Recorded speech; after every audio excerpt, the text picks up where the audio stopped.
everyone, and welcome to Techstrong TV. Today is Thursday, November 17th, and I hope you're all having a wonderful day so far.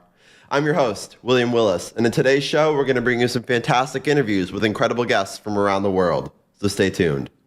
As always, I'm going to start off with our Techstrong News recap, filling you in on the biggest tech headlines that are making waves. Then we go to KubeCon Cloud Native Con North America, where Alan spoke with Uptal Bhatt, CMO of Tigera, and Fahad Rizki, Vice President of Sales at Tigera, to discuss Project Calico, a solution for open source networking and cloud native security. We will then go to Alan, where he sits down with Hemant Manda, Head of Strategic Partnership of Data and AI at IBM, to talk about how IBM released 3 AI libraries for developers to incorporate into their apps. We will then be airing another episode of Techstrong Women. In this episode, our hosts Jody Ashley and Tracy Reagan are joined by Elena Percival, a technology powerhouse who pivoted her young career by teaching herself to code shortly after she moved to Silicon Valley. Then Mike Rothman sits down with Frank Kim, CISO in residence at YL Ventures, to discuss how smaller companies should build a security program and hire dedicated security people. We're then joined by our very own Cody J. Brown, who will hop on and tell us more about some of our upcoming webinars. We will then be airing an episode of Techstrong Research Review. In this episode, Mitch Ashley and Mike Rothman do a quick show giving thanks for what they've seen in 2022 and set the stage for what's to come in 2023. Next up, we're airing episode 2 of our series, Engineering the Change.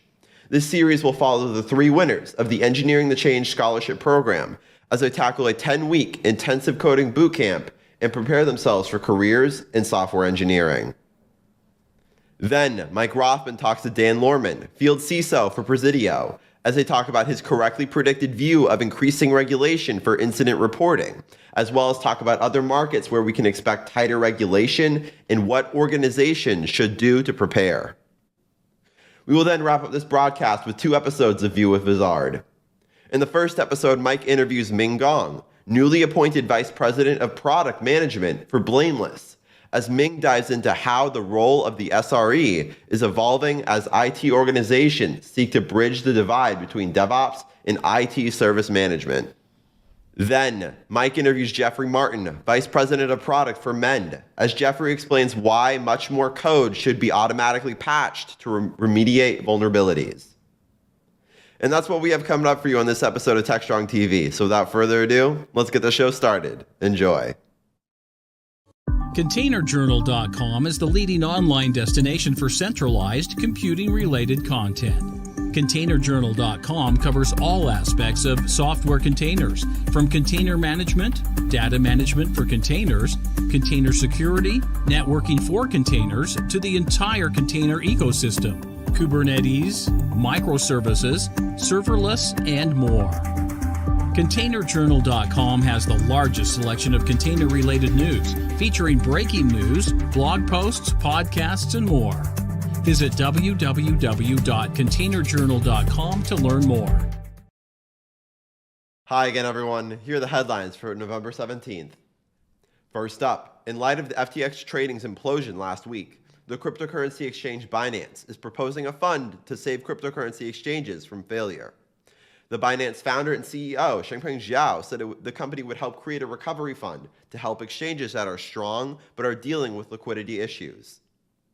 This being said, he did not say anything about the size or scope of the proposed fund. The fund could act almost as a deposit insurance or central bank in a way, since cryptocurrencies have no government backing whatsoever. Zooming out, FTX's implosion has sent the price of several major cryptocurrencies down, and it caused many other exchanges to face withdrawal requests, prompting this recovery fund. Next, after multiple months of delays and technical issues, the Artemis 1 mission took flight yesterday morning. At 1:47 a.m., the Space Launch System, or SLS, lifted off from the launch pad in Florida, with the Orion spacecraft attached on top of it.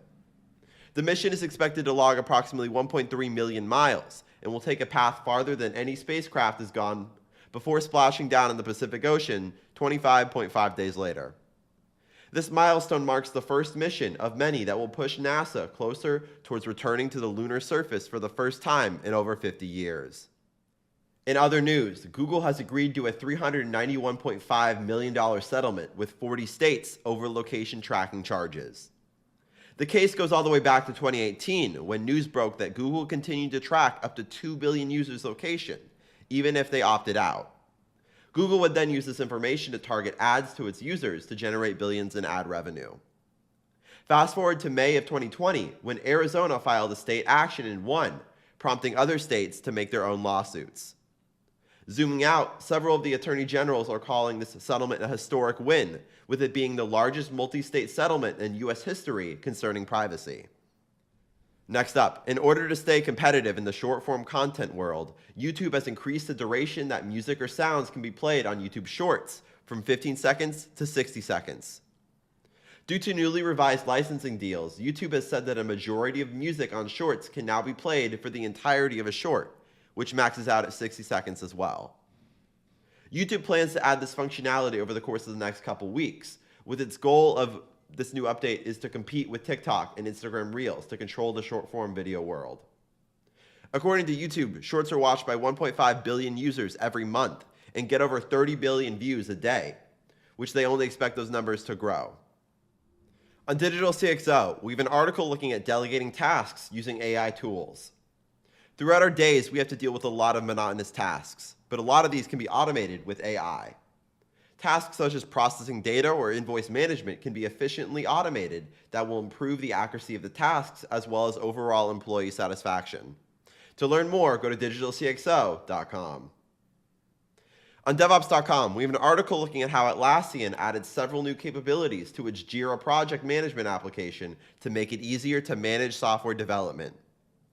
Atlassian has stated that the goal is to make it simpler for DevOps teams to track their performance without having to deploy a separate analytics application. To learn more, go to devops.com. Finally, on Container Journal, we have an article looking at 5 Kubernetes pain points and how to solve them. This article covers topics such as reducing network complexity, easing troubleshooting, managing the infrastructure, and addressing policy-driven customization. To learn more, go to containerjournal.com. And that's today's Techstrong News Recap. SecurityBoulevard.com is the leading resource for news, analysis, and education on challenges facing the cybersecurity industry. SecurityBoulevard.com covers all aspects of cybersecurity, including data security, DevSecOps, cloud security, application security, network security, security threats, and more. SecurityBoulevard.com has the largest selection of security content, featuring breaking news, blog posts, podcasts, and more. Visit www.securityboulevard.com to learn more. SecurityBoulevard.com, home of Security Bloggers Network. This is Techstrong TV. Hey everyone, we're back here live at KubeCon in Detroit, Cloud Native Con, continuing our coverage. Well, it's day 3 of the event, but day 1 here on the expo floor. Hopefully you hear it well. It's pretty loud. There's a lot of people, and the show floor is really big, but it's spread out. So it's not as dense, which I guess is good for COVID and everything. Anyway, our next guests are 2 folks from a company called Tigera, and they are the folks also behind Project Calico. And let me introduce you to them. On my far right, I have Utpal Bhatt. Fahad. I'm Fahad. We messed that up. I apologize. It's live TV. On my near right was Utpal Bhatt. And on my far right is Fahad Rizki. Yes. Gentlemen, welcome. Yeah. Thank you. Thanks for having us. All right. So, let's start. Actually, before we jump into Tigera, let's talk about who you guys are. So, Fahad, I apologize. I went wrong name, but what do what's your role at Tigera, and maybe a little bit of your background? Sure, absolutely. So, again, my name is Fahad Rizki. I'm the VP of Sales here at Tigera. So I head up worldwide sales for the company. Okay. Yeah. And your background from before Tigera, or? Yeah, absolutely. So I've been in startups and security for my entire career. So before this, I was with a company called Centrify, and then know them well. Yeah, and then Encircle before that, and FireEye before that. Was this Encircle when they were already Tripwire or before Tripwire? Before Tripwire, so I was there part of the acquisition, and then Tripwire Really? acquired it. I had a lot of friends. Yeah. Maybe that's where I know you from. Yeah, then. it could be. Yeah. Andrew Storms and Oh, absolutely. Elizabeth. Oh, yeah, and Abe yeah. Kleinfeld. And Absolutely. Mike Murray was there. Oh, And, yeah. So you know the folks. Oh, there. I know. Yeah, well, I also have a history. I've got 30 years in security. Yeah. I co-founded a company called Still Secure. Oh, And okay. we were a competitor, actually, to Encircle, Oh, great. Okay. Tenable, Oh, yeah. Foundstone, Qualys and all. Qualys. Yeah. Those were the days. Those were the days. Yeah. Anyway, absolutely. excellent, man. Welcome. Yeah. And Paul, how about you? My name's Utpal Bhatt, and I'm the CMO of Tigera. Handle most marketing activities there. As far as background goes, I've spent over 20 years in the infrastructure, analytics, and more recently in the security space. Prior to Tigera, I was at an AI and machine learning company called Qubole. And then before that, I was at Neo4j, which is a graph database company. That's an exciting area. Yeah, so a lot of experience with open source, and really excited to be here at KubeCon. Excellent. Well, welcome to both of you. Let's talk a little bit about Tigera, and as I mentioned, there are also the folks behind the open source Calico Yeah. project. I don't know if you want to start with Tigera, or should So we start with Calico? We can, maybe we can, for the audience, it would be great if we just recap the story so far, and then we can build on top of the story. Yeah. Great. So, we're Tigera, we're the creator of Project Calico. So it all started back in 2016, where we introduced Project Calico, an open source project to solve container networking and security needs. And the project has, by far become the most popular and most adopted project, whether, the most recent Datadog study or the CNCF study on the most adopted CNIs, Calico appears right at the top. We are among the top 5 technologies on any container Kubernetes image. Really? And we've been downloaded from the Docker images over 1 billion times. Wow. More than companies across 166 countries. So it's stupendous It has adoption. a huge base. So let me just be clear: is Calico is it a CNCF project or it's your Tigera? So Calico is an open source project. It's not part of the CNCF project, but we work very closely with the CNCF team. We are silver members of the CNCF Foundation. Sure. We work very actively. I think a lot of the adoption is from the CNCF community. Well, this open source CNCF community is such a dynamic kind of. And then, from then on, maybe Fahad, you want to just take on to the platform side of things, since you have. Yeah. So, over time, like Utpal said, Calico has become tremendously popular as a CNI. And so what we've done is, over the last few years, we built commercial offerings on top of Calico called Calico Enterprise and Calico Cloud. And, where that adoption initially started was from through the platform teams in these organizations, and these teams were essentially building out their Kubernetes platforms.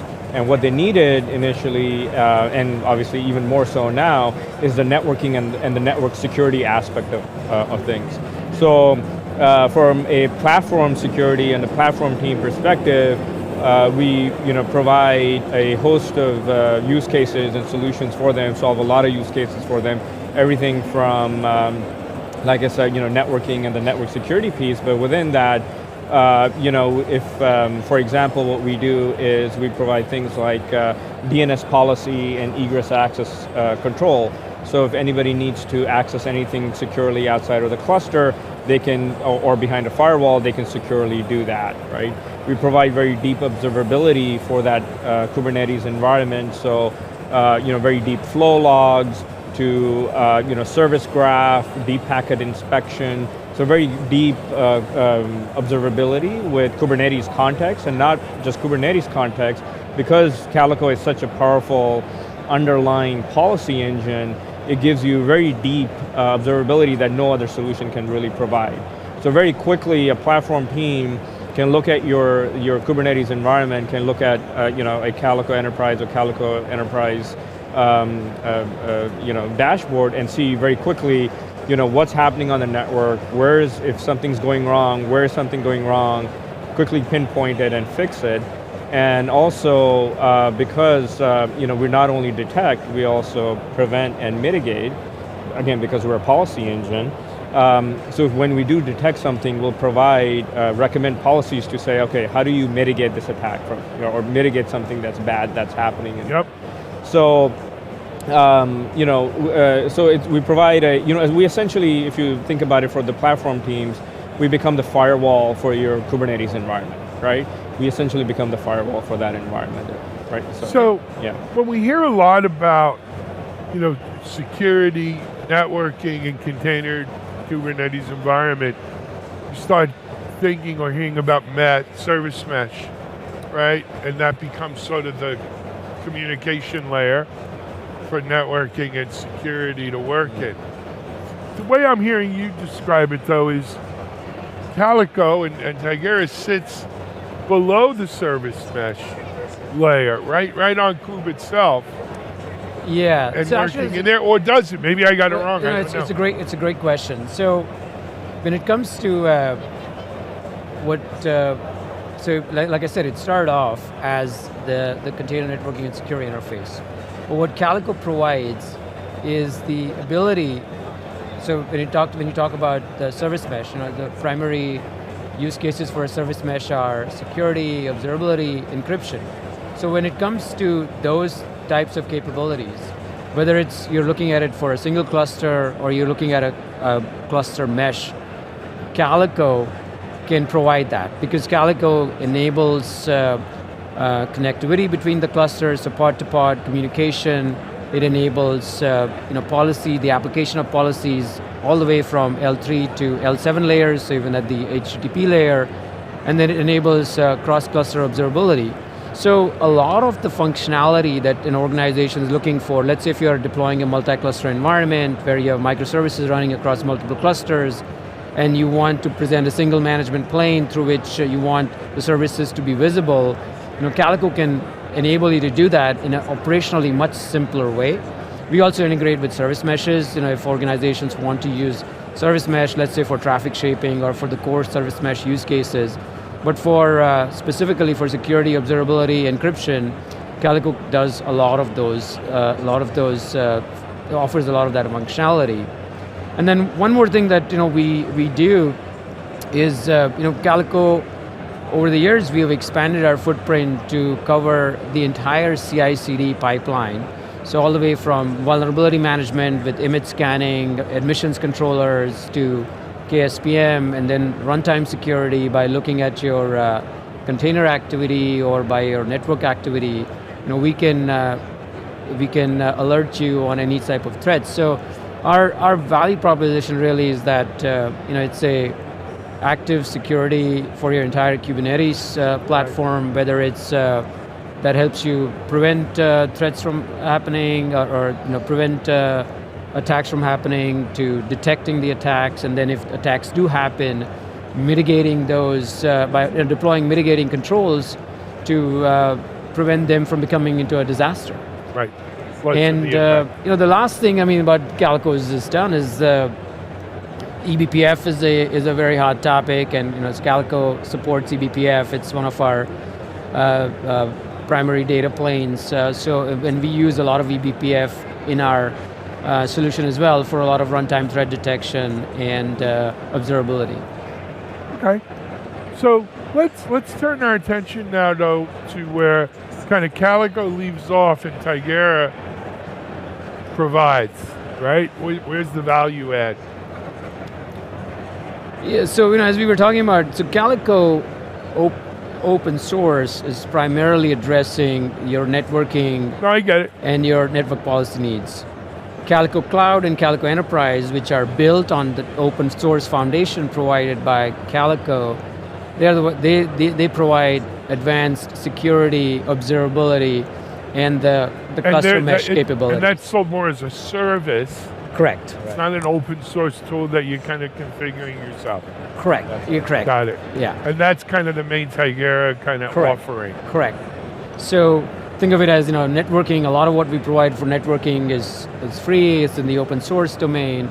A lot of security, observability capabilities, and advanced kind of multi-cluster capabilities. Those are in the commercial offering. Got it. All right. Let's pivot a little bit. Let's talk about how do people engage with this? How do they get started? Yeah, so there's several ways. Obviously, they can start off with our website with tigera.io. And, so for example, with Calico Cloud, you can get started very easily through the website. You can, get a 2-week free trial there and get started. And anybody can, go there and sign up, and within 15 minutes, they'll be up and running. That's the easiest way to engage with us. And also, you can go through the website and ask for a demo or contact us, and we'll reach out immediately. Really, love it. Yeah, good stuff. Now, that's really that's for the service. People can go download the open source Calico themselves, install it on their own, and do all that. For the let's call it Calico as a service, Calico Cloud, you still have to install kind of the agents or whatever on your own infrastructure, and then it communicates back to the service. Security issues around that?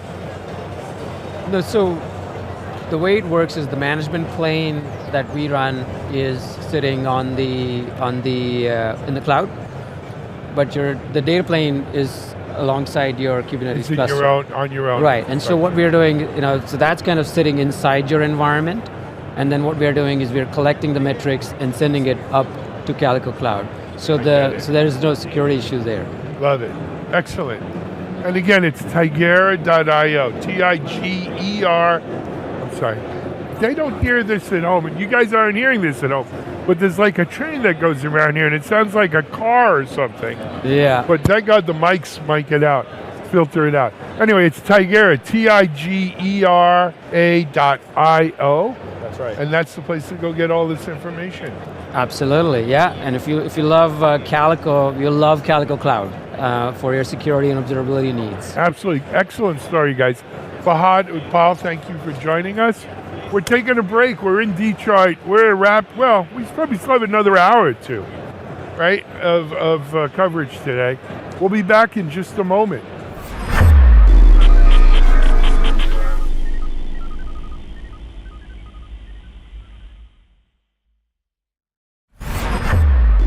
This is Techstrong TV.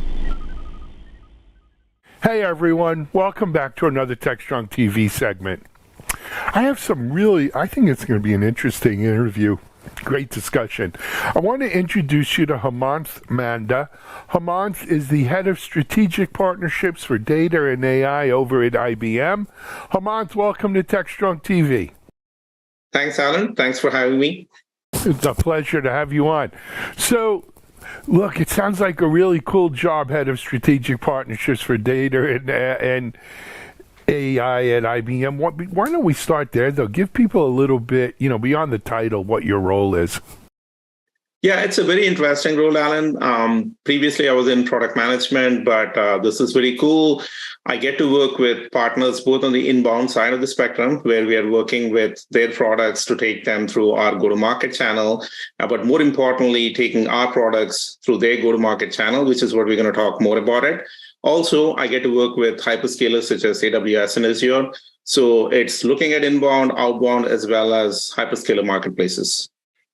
Excellent. Now, IBM and your team made an announcement, I guess it was back in late October. IBM historically has really helped seed so many different areas in technology, right? I don't think they get a lot of credit for all the code they contributed to Linux, for instance, right? And I mean, name an area. There were usually significant IBM contributions around there somewhere, and this is very much true in the area of AI. And everything from Watson, which is, I guess, for many of us, the first time AI was real, right, was when we started seeing some of the things Watson was able to do. But recently, IBM made an announcement, again, helping to seed this whole industry. I don't want to steal your story, though. Why don't you tell us? Yeah, absolutely, Alan. I mean, this is actually a very exciting announcement, and I feel it's going to resonate with a lot of your viewers. Historically, IBM, right, especially around the area of AI, we were focused on applications and solutions, looking at end outcomes, right, whether it is industry specific, such as Watson Health, or horizontal solutions around customer care, Watson Assistant, Watson Discovery, etc. That's what we were historically focused on. But what we announced in October is what we're calling as embeddable AI, which is focused on infusing our foundational AI technologies coming from Watson into applications and solutions made by other software vendors or enterprises, right? Think of this as more of an embed play. And it's extremely critical because I feel like the whole world is moving towards embracing AI. Everyone is building applications and they want to infuse AI. And they have a choice. Either they build this on their own or partner with the likes of IBM to essentially take our foundational technologies and include it within their applications. So that's the gist of what we announced. And we are seeing a huge amount of demand around it. I would imagine. Well, I want to discuss a couple aspects of this, but let's start with, there were 3 libraries that are initially made available. If you would, why don't we just dive into, not a deep dive because we don't have that much time, but a dive into each of the 3 of them, talk about use cases around them. Yeah, absolutely. I think the 3 libraries we announced were natural language processing, speech to text, and text to speech. And I think all of them are, I believe, are fundamental to most of the AI automation that's happening in applications and solutions today. And we can walk through use cases around all 3 of them. Go ahead. Give us a few use cases if you wouldn't mind. Yeah, absolutely. So on natural language processing, right, this is about essentially understanding the human language, whether it is sentiment analysis, whether it is basically figuring out what the discussion is about, summarization, categorization, etc. So to dumb it down, right, like one of the use cases we're working with an ISV, I cannot name the ISV because we are still in initial discussions here. Think about documents, right? Think about specifically contracts. What typically happens is you have personal identifiable information in the contracts, such as your name, address, date of birth, social security number, etc. And when you're sharing with partners, you want to identify that PII information and automatically redact it. Right now, it's all manual. So you have to manually go through these contracts, identify what your PII information is, and use a pen to basically redact them before you start sharing them. It's extremely manual, time consuming. What this ISP is doing is working with IBM, leveraging our NLP technology. With a click of a button, they want to identify the PII information and redact it. Obviously, there's some training that happens, and that training is infused into the solution itself. But they're looking at leveraging AI to automate it. So this is one example use case that I can talk about. Obviously, there's a lot more. Absolutely. You know what? Let's get this out of the way now. For people who want to dive deeper into the use cases, into these specific libraries, we'll try to get the exact URL in our notes, but just quickly, where do we start on the IBM site to find that info? Yeah, so these are available on our website. There is specific our website for natural language processing and speech.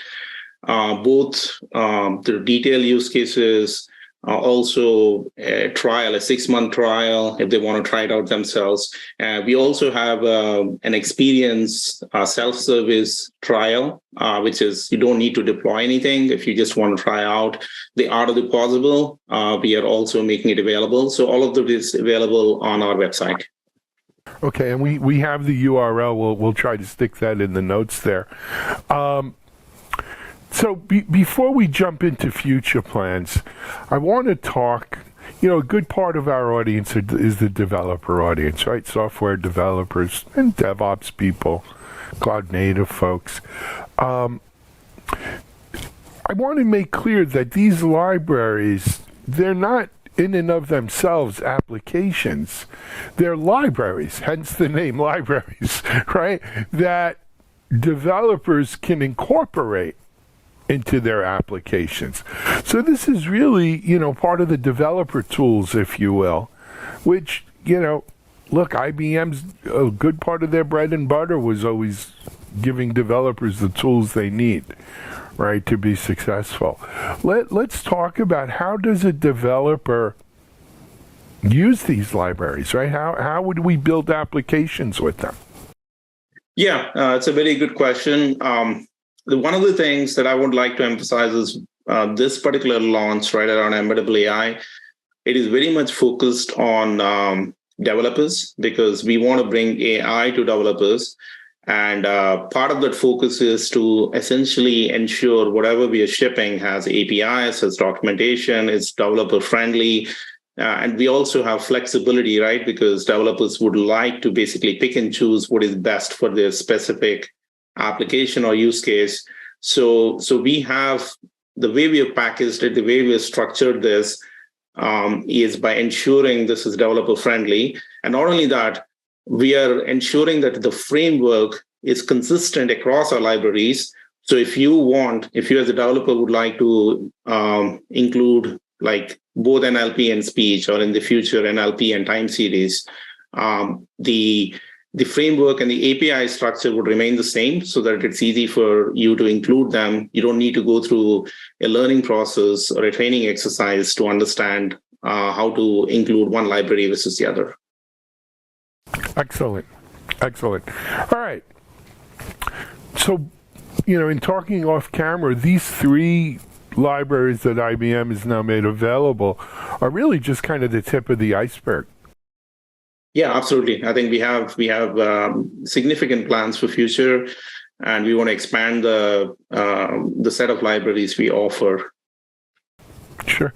So I don't want to get you in trouble or me in trouble, but can you give us any insight into kind of time frames for future libraries and what these libraries may be about?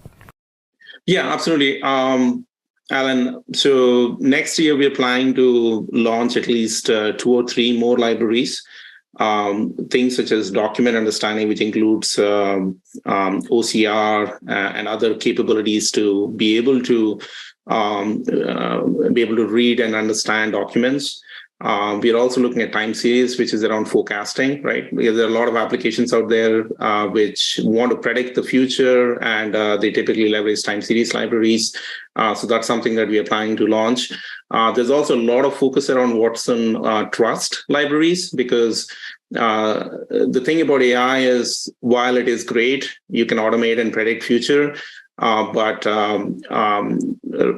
being responsible, being ethical, and ensuring that trust is infused within AI becomes extremely critical, especially as enterprises and software vendors begin to embrace and adopt and scale AI.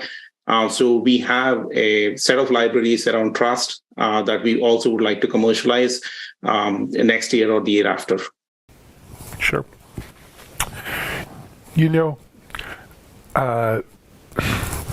There's so much hype, there's so much buzz around AI.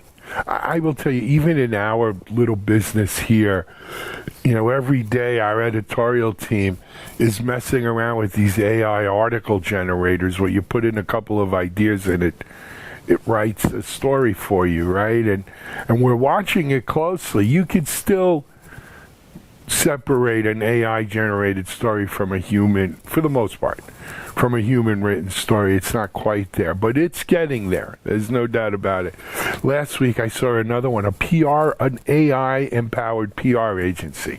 So this PR agency just uses AI to pitch your stories and publish your releases and do everything.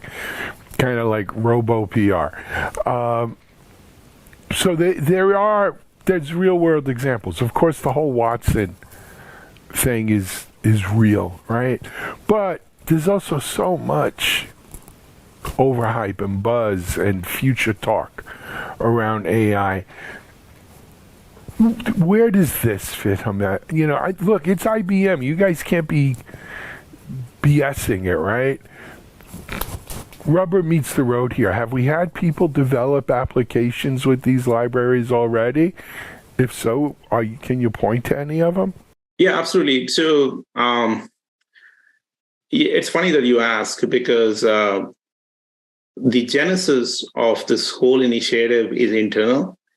We've been using, we have 20 plus products that currently include and embed natural language processing. So we've been using this internally for the past few years, and we saw a lot of benefit. Our developers, right, our internal developers saw a lot of benefit from these libraries. And that's when IBM decided there is an opportunity here to basically make this available to external customers as well, who want to obviously leverage this the same way we've been leveraging for the past few years. So this is not buzz. We've been using it. We have tested it out. A lot of our products are being used by thousands of customers that embed these libraries. And all we're doing right now is to make these available externally so that our customers and our partners can also benefit. I love it. Good stuff. Hamed, I think I've got all the questions. We're about out of time anyway. Is there anything else you wanted to add, though? I just want to go back on your observation, which is a very valid observation, that there's a lot of buzz around AI.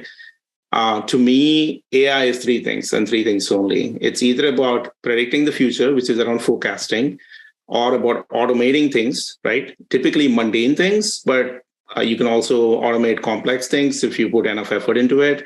And third is around optimization.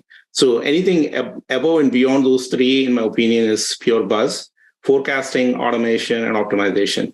So look at any use case. I think it would fall into one of those three buckets. That's some great advice. So let's hit them again. Automation, forecasting, optimization. Yeah. Those are the three things where AI is real today and we should be looking at. Excellent advice. Hamed, hey, there's great news from IBM. I can't wait to see the next libraries coming out, and I can't wait to see people actually using these libraries and incorporating them into their applications. So it'll be exciting. Congratulations to you and the whole team there. Keep us posted. Thank you, Alan, and thanks for having me. My pleasure. We're going to take a break here on Techstrong TV. We'll be back in just a minute.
Hi, everybody. Thanks for joining us for another episode of Techstrong Women, where we feature amazing women doing amazing things in tech. I'm Jody Ashley, executive producer here at Techstrong, and I'm joined by my co-host Tracy Reagan today. Very excited to be here. But before I introduce today's guest, I want to give you a quick update about what's going on here at Techstrong TV. Coming up on December 16th, you won't want to miss the DevOps Experience virtual event. And yes, it's almost 2023. So be sure to mark your calendars for our annual Predict virtual event on January 12th. You can register for all our events by going to techstrongtv.com, and be sure to tune in to techstrong.tv every day for great shows and interviews. Hey, Tracy, what are you thinking about today? What do you want to talk about? Jody, you always do such a good job of that. I want to talk about heroines today, especially with our guest. I feel like she's a heroine. But have you noticed that I don't know, Jody, if you're into fantasy movies? Have you watched House of Dragon? Do you know who my husband is? I figured so. Have you noticed the series that are coming out that are highlighting women as heroine? Oh yeah. I mean, we have House of Dragon. We have the Princess Rhaenyra and her aunt, the Princess. I think it's Rhaenys, and then we have and then we have in the Lord of the Rings. We have our elf. I think her name is Galadriel. Yeah, and she's super powerful. And then on the totally opposite side of the spectrum, we have the Great, which we're learning about in a very hilarious show, Catherine the Great. I haven't gotten to watch that yet. You're going to have to. You're going to have to. Yeah. So I'm kind of excited that both the House of, I know this has nothing to do with technology, but I'm still excited that both of those two big time, fantasy series are highlighting women as the central characters. And even in House of Dragon, we have Alison Hightower. Now she has to, she's not really the bad woman. She just is not as supported. Maybe some of the fans want her to win the battle, but she is still a very strong woman who started out kind of innocent. Now, I don't know. I first started really getting into learning about Elle from, I can't think of the show. It's the Stranger Things. Oh, yes. And Elle was such an amazing female character. She had that innocence, but she was super powerful, and she had to find her voice. And in all of these shows, it's taking us through that journey of women learning to find their voice, right? Which I think is so important, especially in technology. I mean, I can't even emphasize how many times I've been in meetings where it's a couple of women who really have the knowledge, and they sit back and they don't say anything because they're in a room full of men. And I always tell people, women, we have to find our voice. And I think those programs have really taught us, it's teaching us, and it's teaching the younger women and younger girls who are watching that to find your voice. So I kind of like to keep that as the theme here, because our guest today, and I'll let you, Jody. No, go ahead. You're there. Well, Elena I will let Elena do the work of introducing herself, but she is certainly a heroine when it comes to women and teaching women to code, and women not just in the United States, but across the planet. So Elena, why don't you introduce yourself and tell us about finding your voice? Hi, I'm Elena Percival. I'm CEO and co-founder of Women Who Code, which, as you mentioned, it's the largest and most active community of diverse women technologists in the world. So when I say that, we're serving over 300,000 members across 147 countries. And when I say we're the most active, come visit our website. We've got an average of 5 free technical events every single day throughout the year. So we have whatever technology area that you're interested in. And Tracy, your kind of speaking to heroines really hit me today, because I've personally been in mourning over the past week or so, because my absolute favorite show when I was a child was Murder, She Wrote. And I know. Me too. I know. Yeah. And so I've been actually watching it this week, and I'm so proud of my youthful self that I chose this smart, woman forward heroine to be my favorite show. Oh, wow. I know. It's so sad to lose those, those older women who kind of charted a course for us. And then on a personal note, today's a very interesting day. This is being recorded on 10/19/22, which happens to be my mother's birthday. Oh. Literally 100 years ago today. No. Yeah. So she would have been 100 years old. And it's sort of weird But she was an inspiration to me. She, I wanted to go to school and study history. And she was like, no, you're not doing that. You're going into some kind of STEM or engineering. You're not going to go study history. That's the same thing Tara said last time. Tara Hernandez, our last guest, was like, they wouldn't pay for college if I did what I wanted to do. Yeah, they wouldn't. I had the same situation, but she was my heroine. So yeah, it is sad to see those people leave the planet. It is. And my mom growing up, my parents adopted me when they were in their late 40s. And so she was much older. By the time I was a teenager, people thought they were my grandparents, but she always Murder, She Wrote, and all the Perry Mason. I grew up watching all that stuff with her. So I had the same reaction you did, Elena.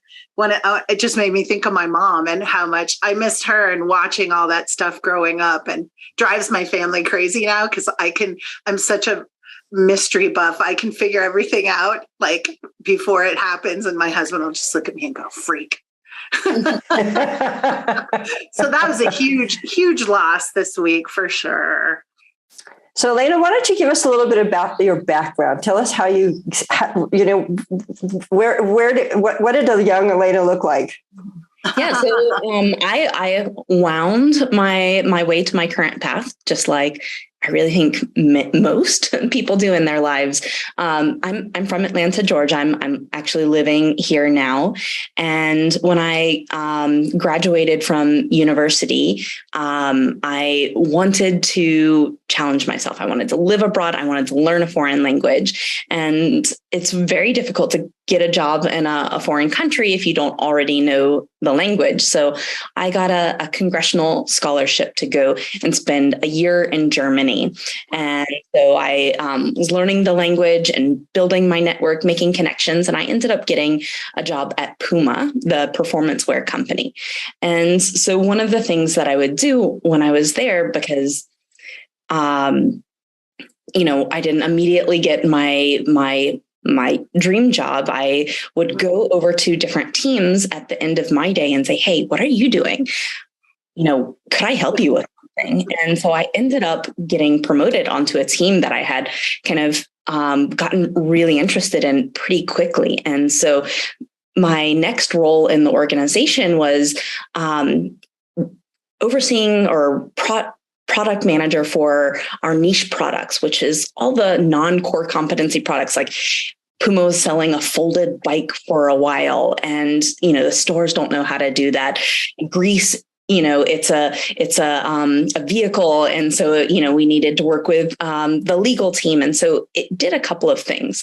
It had me managing up, which is really a learning experience and very much correlates to having a volunteer-led organization, because you can't tell the CEO, the CFO, you can't tell the head of retail, you have to do this and you have to do it now. Same with volunteers. You have to take people on the journey. You have to really get them to understand why and find what their motivators are and build the path. And so that was a real learning experience for me, in the early part of my career. After that, I did an MBA. So I had been living in Germany for 4 years. I went back and did a dual degree MBA that took me to 4 continents. So I was very globally focused in the early part of my career and in my education path. And so when I finished that, it was 2008. I was so lucky to find a job, but I found a job at a really small women's performance footwear company that was launching the first ever women's specific volleyball and basketball shoes. So I'm at this tiny company. Social media is like picking up as like a way of doing business. And, Nike and Mizuno are our immediate competitors. So I have to think outside of the box for how to launch these products into the market. And so it was really a learning experience transitioning from, a traditional product company that I did have some unique experiences with to a small company that was run more like a startup, using more different ways of building this traditional product company. And then I had the opportunity to move to the Bay Area. And it was one of those things where it was on my list. It was like, of 5 cities, if I'm going to move, get a chance to move to San Francisco, let's do it. And I got out there and I hit a wall. To be honest, I had a really strong career in kind of traditional product up until that point. And people looked at me and they were like, Puma, you mean the shoe company? That's not Google. That's not Microsoft. That's not Facebook. And so I started learning to code and had side projects and was living the San Francisco kind of life of really upskilling myself to be able to speak the technology language and build my tech credibility. So I eventually went to a startup that got acquired. And so I earned my tech credibility, but I was throughout that time, getting involved in the tech community, and Women Who Code was starting as a meetup group at the time. And I found that my background in organizational management and community building actually led to driving this movement and growing and creating sustainability around this organization. And so I took a job at after the company was acquired at a top executive recruiting firm, and they were allowing me to be the head of developer outreach. So I was talking to CTOs and vice presidents of engineering and directors of engineering and seriously funded founders constantly. And I realized that fewer than 5% of the people getting these game-changing, the Series A CTO of LinkedIn, these life-changing roles were women, fewer than 5%. And so I started learning from the people that I was connecting with every day about what they were doing inside their career, what they were doing outside of their career, what they were doing to navigate and find success, and how that was translating differently for women. And I started bringing that into Women Who Code as part of our programming. And that's when our mission around really empowering women to excel in technology careers came about, and not just, teaching women to code or teaching girls to code. Because what was happening at the time is the world started talking about, the media was saying, we need to teach girls to code, we need to teach women to code. But we were a community of women in the industry and already coming up against these barriers of bias. And one of those was constantly needing to prove yourself and being viewed as more junior than you actually were. So if someone or Women Who Code didn't elevate the conversation to include women in the tech industry and their needs, we actually ran a risk of having this amazing conversation of, teach women to code, teach girls to code, actually harming the women in the industry. And so that's when I realized, hey, this is important. Women all over the world deserve to have this, and we need to start elevating our voice and the needs of women in the industry alongside teaching girls to code and teaching women to code, because the easiest and fastest way to create greater equality among women and girls in the tech industry is by supporting the incredible talent in the market already today. Exactly. And we have such a gap right now. Mm-hmm. In the area that I'm, DevOps, which has been my career for the last 20 some odd years, you can't even find people to do the work. You literally can't find people to do the work. There just is a huge gap. And I hear discussion about more automation and AI, like Copilot, Microsoft's building Copilot. It's going to make coding much easier because it's going to be a lot of kind of snippets that you can use to build things. So we're changing from coding to being able to put together a puzzle basically with existing pieces. And I feel like that this is an opportune time for women to step in because there is such a gap. Mm-hmm. But, and community building is essential. I love that you brought that up. But I run an open source community, open source project called Ortelius. And I, every day, am looking for women. I literally stalk women on LinkedIn. Mm-hmm. to see if they'll be. You and me both. I stalk women on LinkedIn to look to see if they'd be interested in joining the open source community. And I still need ladies. I just don't, I can't get them to stick around. Mm-hmm. And the guys know that, that there'll be a meeting and there'll just be one female coder in there, and then she disappears. Mm-hmm. So it's been a challenge, and it continues to be a challenge. Any suggestions on how we fix that? You should give a talk at Women Who Code. I would love to. Ding, ding. Get your message out to the over 300,000 members in our community. But I think something that you said really strikes or really resonates with what we see and what we are really working to fight against. And that's that they disappear. They're there.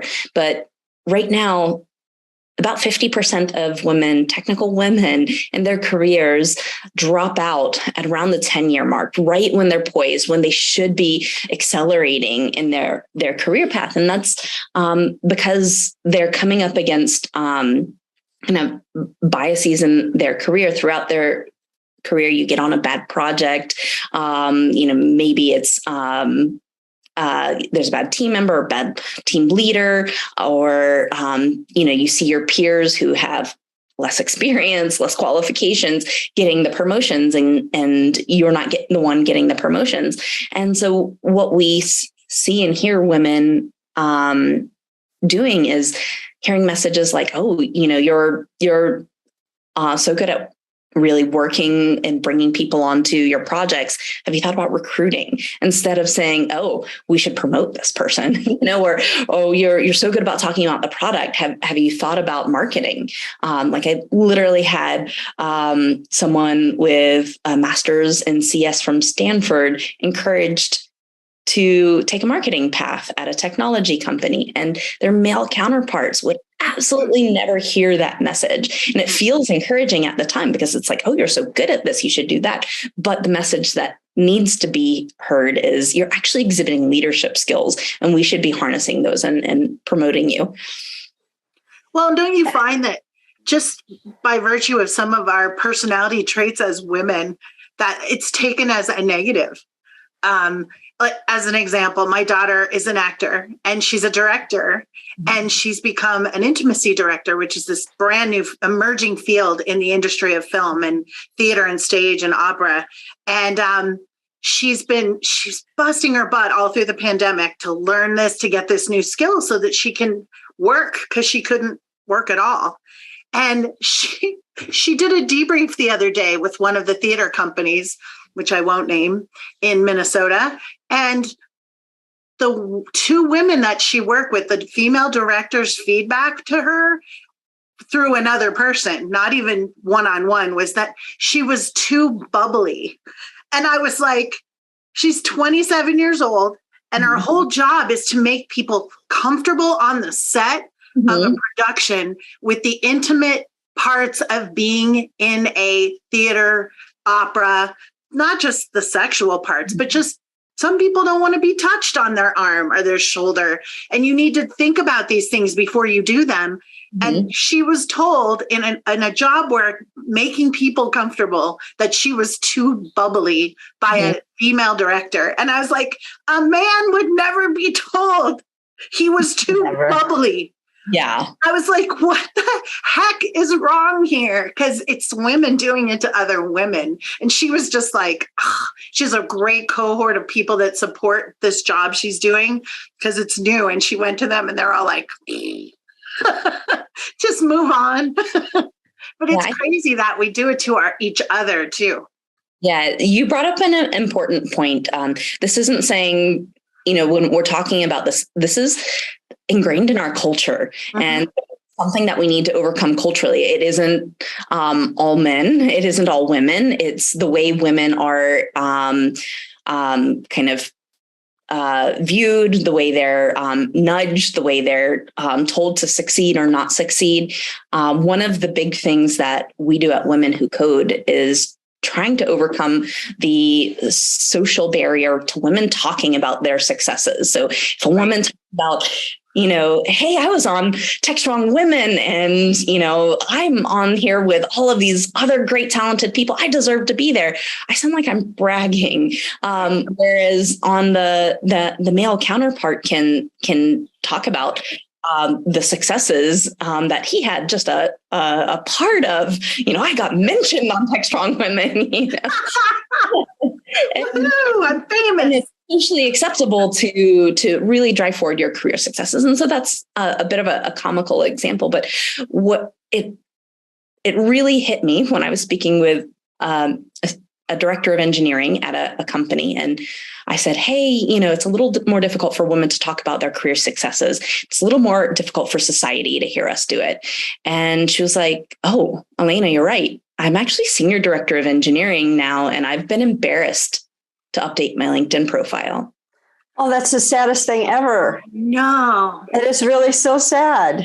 And she has the legitimacy of a title, a pay increase, probably a company-wide announcement. Whereas if you've just written stellar code or done contributed to a project in a significant way, the barrier to you championing the role that you had actually holds you back in your career.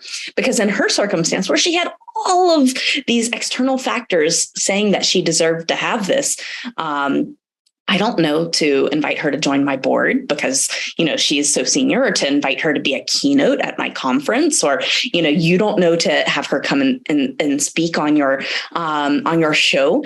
And so when you think about the day-to-day things that you're not championing, the week by week, the month by month, it adds up significantly. And so Women Who Code has a thing called Applaud Her. And we're trying to create social change around talking about your career successes. And I'll just give you one more example of how difficult it is. We had one of our leaders email it out to their whole area mailing list. So probably a couple thousand people. Hey, celebrate your career successes. Crickets. Nobody submitted something. The next email said, hey, celebrate the career success of a woman who is around you. 200 immediately within a day responses, because oh, wow, it was so difficult. All of those 200 people, had career successes, but didn't elevate them, didn't feel comfortable to share them out, didn't feel comfortable. It goes back to what I was saying. We struggle to find our voice. Yeah. We really do. We struggle to find our voice and to, open our mouths and say, hey, look what I just did. Yeah. It's socially and culturally conditioned that it's not okay to do so. So we have trouble doing it, and we have trouble hearing it, whether we're a man or a woman. That is an amazing example and shocking. Mm-hmm. But it's definitely a real thing. Something I wanted to ask you about the globalness of what you're doing. I've seen a lot in the news lately where women in some of the countries where they're being repressed, that they're secretly learning how to code. Right? These women and girls are doing this in all sorts of countries around the world. How far is your reach? Can you give us some examples of where this is happening, other than, things we would think about normally? Yeah. We're in 147 countries. So we have members all over the world. We don't discriminate against members based on their governments. But, we have an extremely active community in the Ukraine. And so it's been very difficult, over far too long, the beginning of this year. And so when they've managed to stay active and still updating us, and we know that some of them are involved in cybersecurity operations to support the Ukraine, and we also have members that are in Iran right now. So we recently announced a statement in support of our members and the women of Iran who are continuously protesting against the oppression. They have found their voice. They have found their voice. My heroes. These women are amazing. Yeah, absolutely. That's what I was wondering. And we saw when we pulled out of Afghanistan, and all these Afghani women and girls who were allowed to be in school that suddenly got shoved back in. But so many of them are still finding ways to get past the barriers that the governments are creating. And this is a field that they can do that in. There's not a lot of those out there, I would think, that allow women to, like, if I can get access to the internet, I can learn to code. I can create a place for myself. It's so amazing. I think I love hearing about it. It's great that you guys are having that kind of global reach.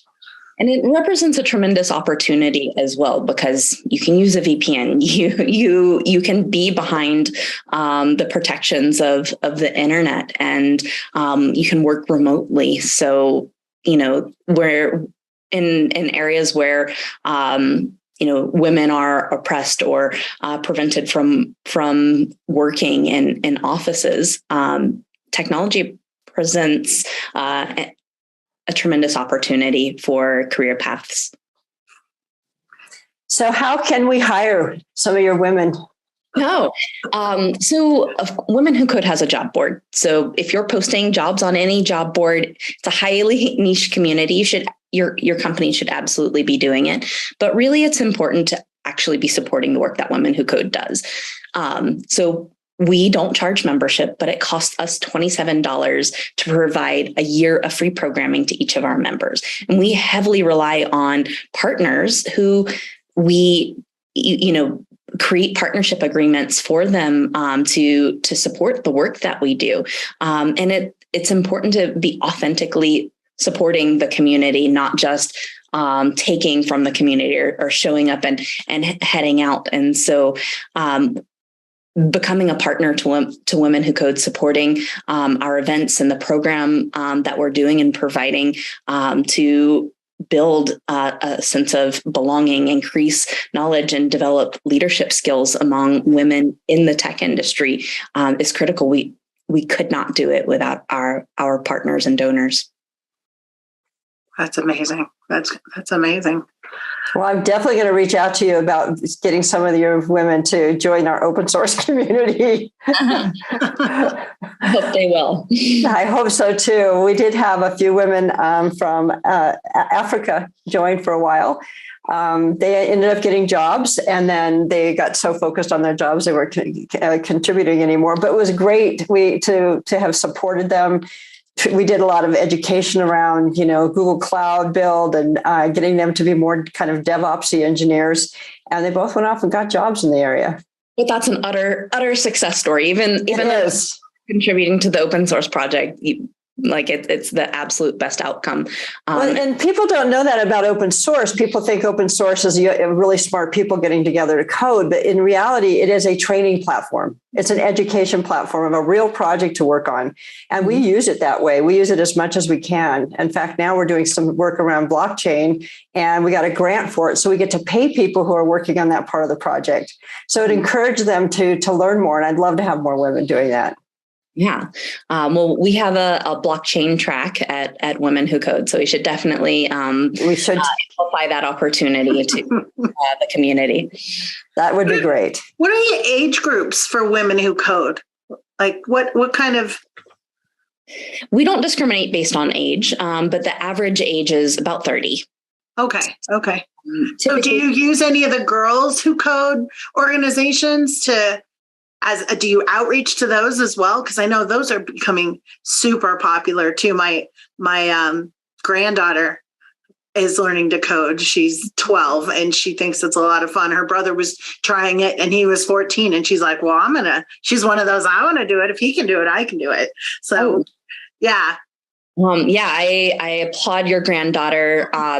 We've certainly had younger people join in. We don't check ages at the door, but we've also sent mentors, of course, to Technovation, Girls Who Code, Black Girls Code, all over the world, because it is a part of the pipeline. And I'm teaching Women Lead in Technology at Georgia State University this semester, and I tell my students, go to these industry events because you're just going to connect with people who can tell you, what the good companies are to work for. They can introduce you, they can help you, and you can get to know what technical what you get to know the technologies that industry is using. And so it's such a great gateway for younger people to be able to network, even though, they are going to be a little bit further along in their career path. Typically, Women Who Code is a great place for people who are still early in their careers or looking for inspiration. That's amazing. Well, everybody's early in their career, in my opinion, when it comes to technology. I know it evolves so much. It evolves so much. We're all learning. And I usually tell women that because sometimes I think women feel like they have to have all the answers before they go into a field. And I tell them, you will never have all the answers. And it's okay to ask questions. No one ever looks dumb in software by asking a question. Yeah. Ever. Yeah. It's, I try and emphasize that as well, that it's continuous learning. And the exciting thing about it is, the programming language that you're using is probably only a few years old. And so you're only going to be a couple years behind the most senior people. And you know what? It's probably going to change in another year or two, and you will be right at the beginning with everyone else. And so there's really not a bad time to get involved, get started in a technology career path. And I think that ability to pivot is super critical in this industry. But it sounds like you're pretty good at pivoting yourself. In your story, it sounds like you pivoted quite a few times. And that's another area that I think women really have to learn is it's okay to let go of something you've worked on for a while and maybe pivot a little bit because you'll find a different answer when you do so. Yeah. Yeah. Well, and it feels like this organization really represents that, right? Women who are figuring out, thought they knew what they wanted to do, and now they're finding something new, and they're like, "Wow, this looks like something I can do." And I have a couple of friends who started learning it again during the pandemic because they couldn't work at their jobs, and they want to be able to have more access to being a mom. And it's like this great way for them to work from home. Their hours are flexible, and they can do that and still, not have to be in an office all the time. Yeah. And our community is typically already technical. So they're typically already in technology careers, but kind of speaking to always needing to learn, there's, hey, I want to get a bit deeper into data science. Oh, I want to get a bit deeper into DevOps. It's Cybersecurity Awareness Month. That's a huge, tremendous area that people should be focused on, and another area where we need to see more women pursuing. Because when I think about who's going to be leading companies in the future, it's going to be people who have an understanding of data security, of cybersecurity, the same way that people historically have had an understanding of laws and accounting, because it's going to be such a critical area of success that companies need to have. That's awesome. Yes, especially right now. I'm on the board of the Open Source Security Foundation, and the conversations there, boy, there's so many things to fix right now. We in terms of our infrastructure, it's pretty leaky. Yeah. Well, we're getting to the end of our time together here. And Elena, I want you to give us a good wrap up of how women can reach out. Give us some websites. We can add those to the posting when we air this amazing conversation we've had, and give you guys some access to what you're doing through our site. Yeah, we are Women Who Code everywhere. So womenwhocode.com. We have a tremendous database on YouTube of content. We're Women Who Code on Twitter, Instagram, LinkedIn. Connect with us. And I'm at Elena on Twitter. Great. All right. Well, thank you so much for being with us. Yes. What a great conversation. It's so exciting to see what's going on. Yeah, Trace? Oh my goodness. Yes. I really enjoyed this. We don't necessarily always talk about women on Techstrong Women. We want to have these kinds of sessions, but this one I think was particularly important and relevant for today and getting women into an industry that needs you. We need you. We need the manpower, and we can now call it woman power. The human power. We need the human power, whatever we're calling it, the they power. Well, thanks for everybody. Thanks for tuning into another episode of Techstrong Women. We'll look for you guys back on Techstrong TV soon. Thanks a lot. Thank you.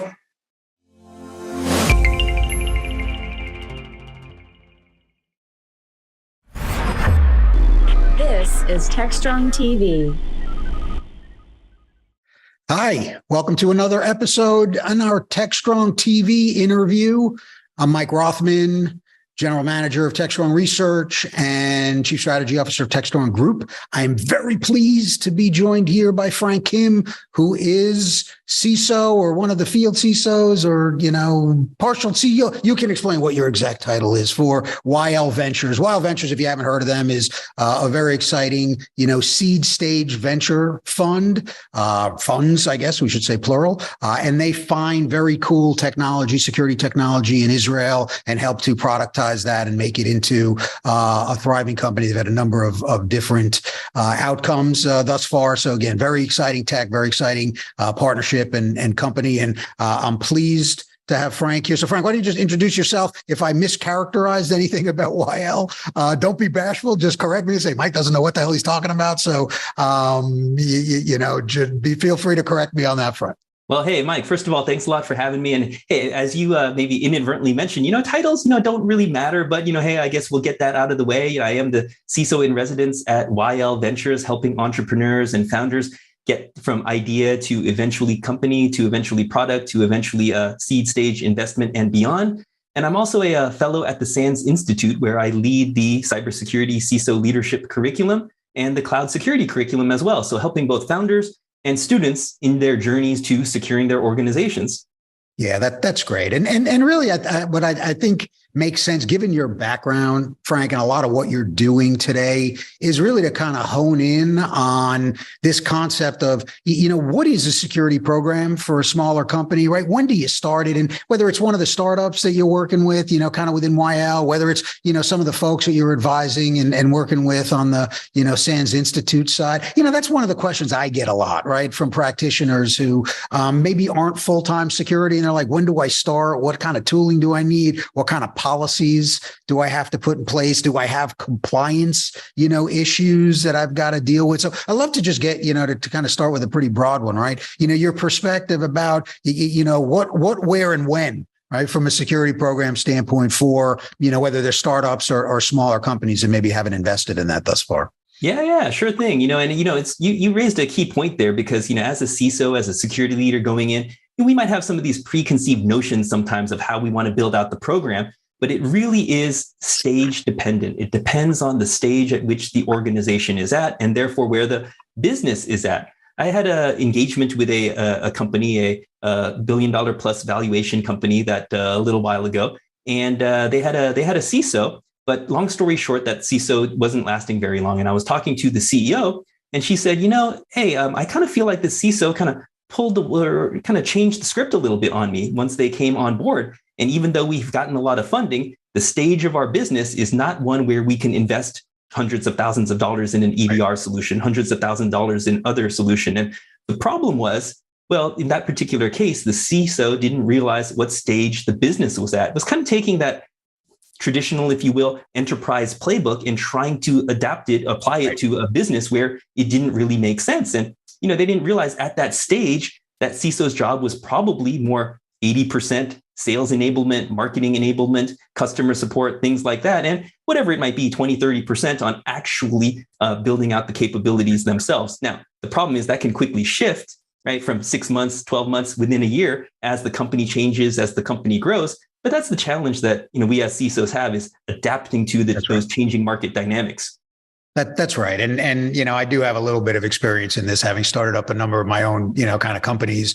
I go back and forth between research and, you know, corporate things because I'm professional ADD, right? I just get bored and I got to go do something else and build things on that front. But really, you know, kind of to me, the catalyst for a lot of small companies to really start investing in the program is when customers start asking you about it. Again, it makes no difference what business you're in. If you're, you know, fintech or, you know, kind of a smaller financial type organization, you're going to have regulators that maybe ask those questions. But somebody's asking a question about how do you store data, right? How do you protect it? You know, if you're doing business with one of the big, you know, kind of global technology companies, they've got, you know, whether it's an online questionnaire or some friggin', you know, 30 tab spreadsheet that you got to work through on that front. But to me, that is usually an indication once it starts getting in the way of your deals, that's the time where you really have to start thinking about, all right, not only do I have to start, you know, kind of implementing a bunch of these controls, I actually have to start documenting them as well. Yeah, exactly. You know, you mentioned that 1,000 questionnaire, right? The 1,000 tab questionnaire. And that's certainly one of those things and really going back to kind of the stage of the company, we see this from both sides is, hey, that might mean that the company needs to get a SOC 2 type 2. That might mean you might need to think about in the future ISO 27001, depending on the client base you're targeting. That could be something like a FedRAMP certification. But on the flip side, for our portfolio companies, for example, as they're growing, as they're scaling to Series A and beyond, and eventually, hopefully, bigger things, well, the question then becomes, well, when do you bring in a full-time CISO? And when does that actually make sense? And it's usually exactly what you said, time to exactly this, in terms of not just the marketing story and the sales enablement and so on, but hey, well, what's the work that needs to be put in place to be ready for that SOC 2 type 2? What's the work that needs to be ready to, well, downstream further along, get ready to actually go public in terms of the SEC filing requirements and things like that? So there are some of those hard and fast rules, but it requires, the CISO to be adaptable to figure out, well, what is needed at that particular time. Yeah. And I mean, having been through that process, you know, and it was a long time ago, to be clear. So we have much different reporting kind of requirements, you know, than when I was doing it. But, you know, kind of the scrutiny that's on public companies is just not that interesting to me. Right. So, you know, you also have to be prepared for the fact that, you know, the individual you have leading the program initially as you're starting to build it out may not be, you know, kind of the same person as you know, continue to grow it. So not unlike what you see with entrepreneurs, right? At some point they may, you know, kind of yield to, you know, more professional management on that front. I think we have a similar type of, you know, situation in security, that there are folks that are well suited to, again, I think as you said, your first story, right? You know, kind of that CISO that came in with an enterprise mindset to, you know, roughly a startup company. That enterprise mindset is absolutely critical when you get there. Right. And if you're a mismatch, right, you either have a startup CISO who's much more about, you know, kind of the show, right, the external, you know, piece of it rather than the policy and the team and all of that. You know, if you put them in a situation where the company's ramping up to go public, that doesn't end very well either. Right. So it really is making sure that you've got, you know, kind of the right folks in the right chairs at the right time. I think Jim Collins said that many months ago. Hey, I've read Good to Great too many times. So yeah, that resonates with me. But yeah, exactly right. You know, some CISOs are post-breach specialists. Some CISOs are sustaining CISOs. And as you said, some CISOs are startup CISOs that have more of that entrepreneurial bent and really understand, hey, well, what it takes in terms of being that business enabler in terms of solving problems for both today and tomorrow, for sure. Let's talk about some of the challenges that these folks have, right? Let's kind of start with, I don't know, one that may be a little timely and somewhat high profile, right? But ransomware. All right. So what, you know, when you're getting in and starting to work and engaging with customers or a client, right, or a company, I mean, however you want to phrase it, right? How do you start to build that out, right? You know, and to what degree, you know, you mentioned, well, EDR, right? It may be too early for EDR, but there's got to be some base defenses that are in there to protect, you know, the devices. But what I found with ransomware is, you know, it's a process thing, right? When and how do I start to figure out, you know, what the proliferation is, right?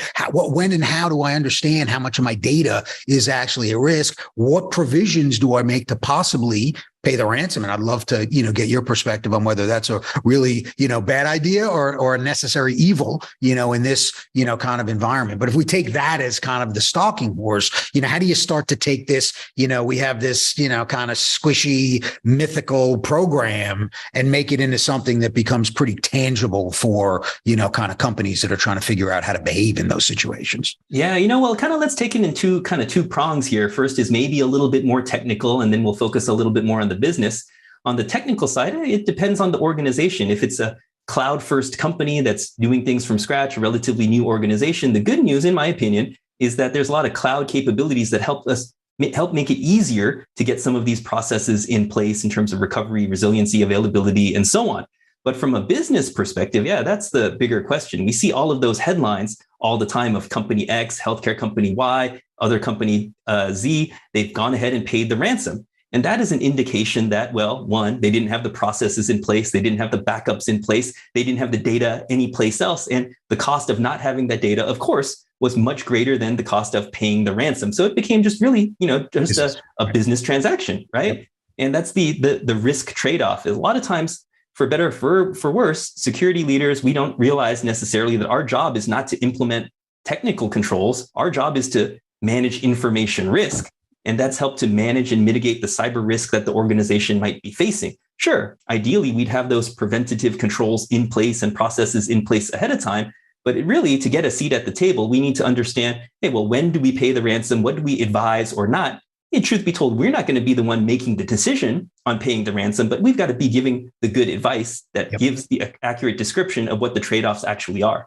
Yeah, that's right. And the other thing I would add to, kind of fleshed out a little bit more, Frank, is you don't want to be having that discussion with your board of directors while it's happening. So those are when you're a new CISO or when you're, first starting to build the program, those are the kind of questions or scenarios or tabletops or whatever technique you're going to use in order to make sure that you've got that playbook, at least discuss. I mean, you're going to deal with it on a situation by situation basis, right? That's obvious. But the reality is if you haven't even brought that up, right? And then you've got somebody saying it's going to be, X number of Bitcoin, in order to free up your data. Again, that's not when you want to be having that discussion, with folks. So we've got a couple minutes left. So, just real quick, bring off the top of your head. And I love to do these, kind of just stream of consciousness type thing, right? If you're an early security practitioner or security practitioner in a company that, really doesn't have as built out a security program as, you'd love to see, what are the first three things that you do? Hey, I'm really looking at identity, right? Looking at who has access to what are the various systems, and especially in a newer, smaller company, a lot of it is the cloud-based footprint, the SaaS services, the public cloud services that are largely being used, getting an understanding of the footprint. And it really all boils down to the basics, but in a different context. What's the inventory, right? Where do we actually have exposure? And a lot of times security people, we ask the question, well, ask the executives, what keeps you up at night? That's not a horrible question, but I don't think that's the best question. I'd much prefer to go in and say, well, what are your most important processes? What do you think are the most important assets? Honing in a little bit on it a little bit better so that I can then decipher, where is the cyber risk for the org? And does that match up? Is that what you see as well? And having more of that business conversation around things. I love the business conversation. The question I usually ask is, if you were to get fired, what is the scenario that kind of got you there, right? Because to me, that's pretty indicative of stuff that's important to those folks. So it's just a different, kind of flavor on that question. It's just when you're talking to somebody, it's a lot more tactile when they think about, oh, I'm going to get canned if this, kind of situation happens. But I love, kind of the idea of focusing on visibility because again, especially when you're new or you haven't thought about it this way, understanding data sprawl, especially in this, age of SaaS, is critical. And I'll also put an 100% behind IAM. Right. And as folks move to the cloud, they don't realize kind of the foundational aspect that, kind of not just the identities, but the entitlements that go along with those, how that plays in terms of how your resources in the cloud are used. So I think that is really a great list of things to do when you're getting started. I think, again, the idea of thinking about the program, within the construct of, kind of whatever, matching up the maturity of the company, with the type of security program that you need. And then ultimately being able to think and have discussions proactively about things like ransomware to make sure that, you don't get surprised if you do get hit at any given time. So I think those are, really just fantastic ideas and guidance for all of you that are out there. Thank you, Frank. Did I miss anything, in that little summary, or did that kind of? Hey, no, that's a great summary. And I will just kind of try to put a headline on it and say, hey, to me, it's all about being a security business leader, not just a technical security leader. And that's exactly what we're talking about. So yeah, I appreciate the conversation, Mike. Yeah, you bet. So Frank Kim, CISO in residence at YL Ventures. I really appreciate the time. And thank everybody for listening to another episode of Techstrong TV. So now we'll send it back to the studio.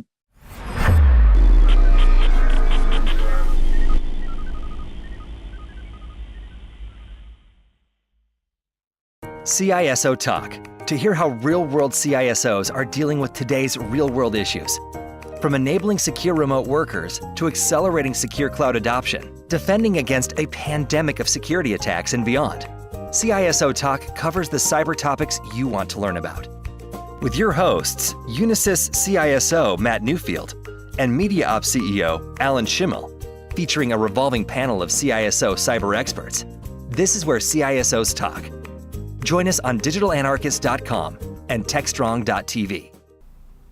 Hey everyone, happy Thursday. Cody J. Brown here with some programs happening tomorrow and next week at Techstrong Learning. So our loan program tomorrow kicks off at 1 p.m. Eastern on DevOps.com. The impact of low code, no code on DevOps. We'll dive into building apps using tools that will write the code for you. The new challenge is keeping that code integrated with your existing software and ensuring those applications are properly deployed, updated, and secured. And looking into next week, we are celebrating a holiday here in the US, so our only program is kicking off Monday, November 21st at 1 p.m. Eastern. Container Journal is hosting a roundtable on the Kubernetes roadmap. Kubernetes is constantly evolving, and along with the enhancements, we see deprecations.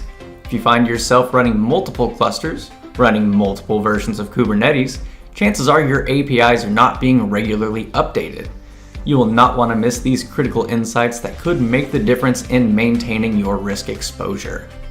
So, like I mentioned, we are on a holiday for the rest of the week, but we do have more Techstrong learning experiences lined up throughout the rest of the year, and of course we do have our catalog of on-demand programs waiting for you. So, have a great Friday, a better weekend, and a happy Thanksgiving.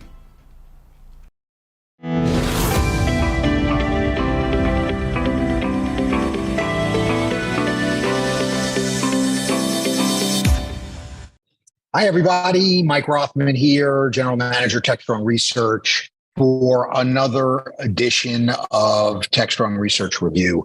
But you know what? This one is going to be a special episode. Why? Because we are on the precipice of the Thanksgiving holiday, which kicks off really, kind of the holiday season in a lot of places around the world. And Mitch and I just wanted to get together and talk a little bit, not about trends or about news or about, we have plenty of time to do that. We do this show weekly. We wanted to give thanks, right? We wanted to really talk about what we're happy about, right? What we think is important and impactful to, kind of our jobs and really to our lives. So that's what we're going to do today. Mitch, how are you? Who are you? And then how are you? Yeah, I'm doing well, Mike. Good to be here with you. Of course, Mitch Ashley, principal with Techstrong Research and also CTO with Techstrong Group. And it's a great time to reflect. And we're always talking about what's the next best thing, or what's this challenge, or how are we going to tackle that? And just as I was thinking about what I might bring up today, it's kind of a dumb, simple thing, but I really do appreciate it. I'm thankful that we are able to get in person today, whether it's going to have coffee, meeting with some people, whether it's traveling to a conference. And yeah, actually doing some business at a conference, I kind of forgot about that. That's actually As we sit on Zoom. As we sit on Zoom. Yeah, exactly. Well, we can be thankful for the fact that everybody else. We have been in the same office now and again, so we couldn't happen.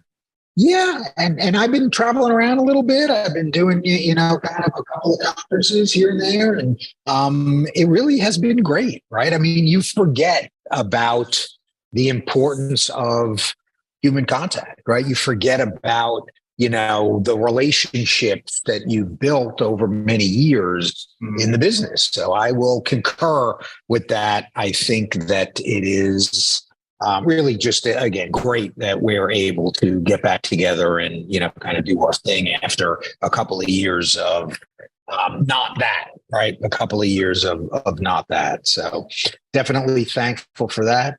My first foray is going to be the fact that I'm here now, right? I'm here. I'm recording this thing. I've joined, Techstrong Group and Techstrong Research, and I am really thankful for that. It's been a lot of fun so far. I've learned a lot.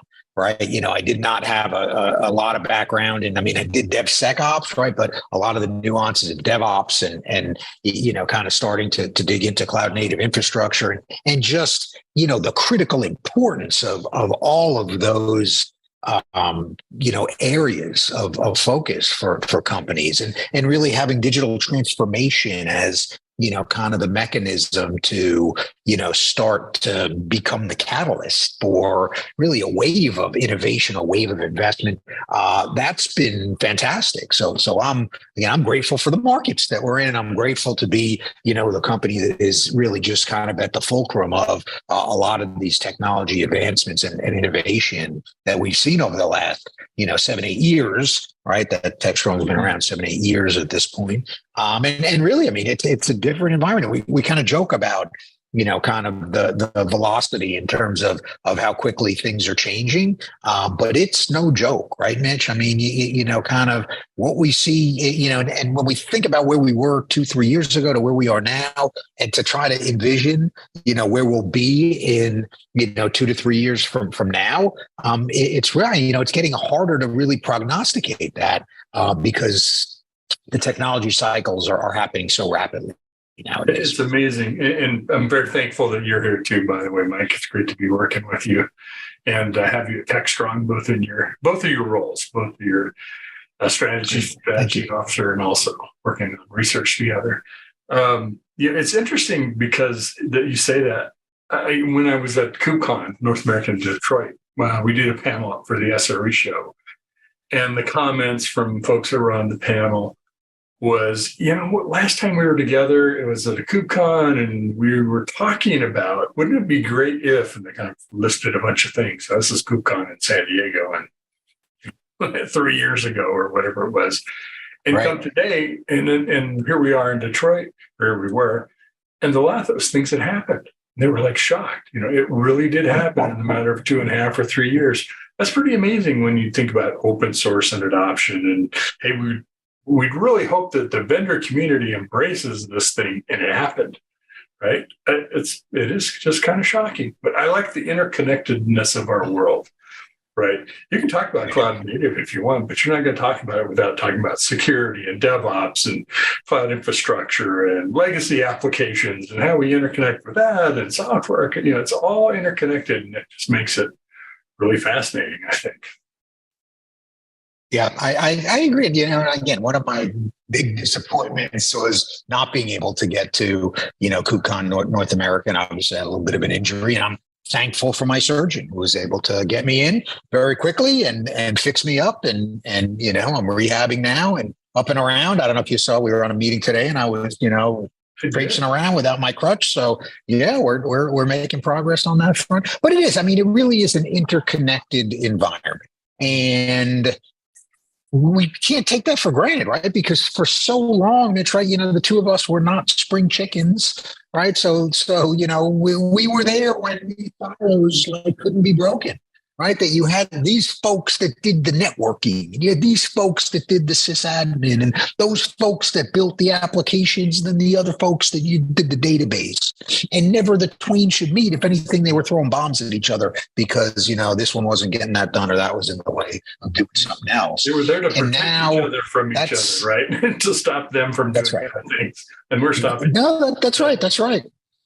So now, again, we are in this kind of interconnected environment where we're dependent on each other, right? If you don't have the connectivity, your stuff doesn't work because everything is out in the cloud, right? If you don't have the configuration, motions and hygiene that's there, you can't guarantee that, your environment is going to be available and is going to scale to the degree that you need to. So it's, there's just a lot of really cool dependencies that, we've started, and again, I know that sounds like a little bit of an oxymoron, right? A cool dependency. But the fact is, or interdependency may be a better way to phrase that, right? That, again, it's not, you can't work in a vacuum and expect, kind of a lot of this stuff to work over time. And again, I think that forces us to both break down a lot of those organizational and cultural barriers that have plagued, many IT shops and business shops for, decades on that front. But it also allows us to really unleash the innovation that resides within a lot of these different groups that, you can get to a point of 1 + 1, equaling, 3 or 4 or 5, depending on, the level of, kind of magnification and leverage you can get, from these environments. So again, in a lot of cases, folks get uncomfortable with interdependencies. But the reality is in this kind of environment, it's not just, a benefit, it's a necessity. Mm-hmm. Won't work without it, right? and it's happening at such a pace that no one person or group can slow it down or stop it. If you think about historical norms, it is, we're just kind of all kind of getting on the same train together here, hopefully. And frankly, our ability to compete, a lot of it is on our ability to collaborate and work together and solve good problems right, quickly. Well, that's right, and that's kind of my next, kind of thank. I'm thankful that finally application security is getting, kind of its day. I wouldn't call it in the sun yet, right? But it's become a lot more important, right? And as you look at, kind of the adoption of DevOps and the move towards DevSecOps. And I was doing a conference presentation the other day, and I was, I go around the room. It was maybe 20 people. There was going around. Hey, what do you do? What company you from? And one guy said, I run DevSecOps, for fairly large, kind of cable provider. And I was like, oh, that's interesting. What do you do? And he was like, well, we're still figuring that out. Because, they had, it was a new thing. It's like, I've had the position for like 2 months and we're trying to, figure out what exactly that means. So I thought that was both entertaining and indicative, right, of where we are. But the fact is, application security was always that thing that it was just like, why are we not better at this, right? Why don't we make more significant investments in this? And it was too hard, and the developers didn't give a crap about it, right? It really came down to those things. And now that we can integrate a number of these motions into, kind of the pipeline, so it just happens, right? We can integrate it into the IDE so that, kind of when somebody makes a stupid, foolish mistake, we can catch it before it gets committed, and then having to get it, kind of pushed out and pushed back. We can do things like code signing or artifact signing, so that when we're integrating and assembling an application, right, we know that it's trusted components that we're using, which address, some of our bill of materials and some of the supply chain attacks that we've seen that have been so damaging over the last year. And all of these things are application security related, right? So I think that finally, we're in a position where folks are understanding that when we say DevSecOps, right, we've got DevSec, right? And that's how we're going to actually secure the development side of things. And we've got SecOps. That's how we're going to securely operate, the environment. And it's really nice because, for years and years and years, all of the focus was on the SecOps side of things. And there's still a lot of focus on the SecOps kind of thing, but in order to improve efficiency and in order to, really make DevOps kind of work as optimally as it needs to, we really do have to think about security. And I think that is something that I'm thankful for in 2022. And one of the things I'm also thankful for is, it just reminded me of this. One of the things I really like about DevOps is it's not a methodology. I went through my whole career fighting about what was the right methodology, the right SDLC, the right whatever, kind of the religious wars of, if you will, if I can use that term, about this methodology and that. And it was just, all baloney kind of, it's just fighting about ideas and which one was the right one when there wasn't a right one. And now in terms of DevOps, we talk about not the methodology, but we talk about the process of how we create software and automating it and securing it. And it's more tangible. It's more real. It's about what we do and the process of how we create it, not just theoretically, how do we project manage it? Oversimplification about methodologies, but let's face it. I don't think so, right? Because Agile was kind of a major departure for how we did a lot of things. But that was still at the methodology level, right? This is how you do it. This is how and DevOps really comes along with not just kind of obviously Agile is optional, but it really is hard to see how you can do DevOps without kind of some kind of Agile type of approach. But DevOps, comes along with, kind of a set of tools that you can use. And sometimes you're integrating your own tools, you're using open source, and I think that's great. A lot of the cloud native stuff. Sometimes you're using somebody else's pipeline and all of the associated tooling that goes along with that and security capabilities and artifact, kind of repositories and, deployment environments. So, you really have kind of that whole continuum of support. If you are a do-it-yourself or you're a builder, you're somebody that, kind of is a tool person and you play around with it, you can download a whole mess of components and you can DevOps. Right. You can DevOps. If you're, somebody that needs a little bit more structure and package stuff, you can, get on a GitLab or, kind of leverage some of the advanced capabilities within, GitHub and leverage, somebody else's infrastructure. So you don't have to get into that, kind of operational motion and all stops in between. Right. So, and this will be one of the themes of Predict. Right. But it's, and again, the DevOps is not dead, right? Just because we're not talking about it every day, that means it's happening, right? And it's happening in all different shapes and sizes, form factors, deployment models. It's happening, right? Where the edge and actually speaking of that, we're recording on Tuesday. You'll see this on Thursday, and on Wednesday is DevOps Experience, right? So by the time you see this, it will have been yesterday. Right, that we've talked about DevOps experiences, DevOps everywhere, right, down to the edge, into the cloud, and all these other places where we're seeing DevOps happen, and that's because it isn't just a methodology, right? It's really an environment that you can, and it's a philosophy, but it's also a set of tangible tools and models and capabilities that allow you to do DevOps regardless of where you are on the sophistication curve. And that's cool, right? I'm a noob in a lot of this stuff. And, I read the Phoenix Project, but, now that I'm talking and working, with folks that do this every day, it's just cool, right? A lot of what we've done from a technology, kind of evolution standpoint is just cool. And I'll, be like, ooh, starstruck and, that kind of thing. But I think it really does. It's fun. That's what makes it cool.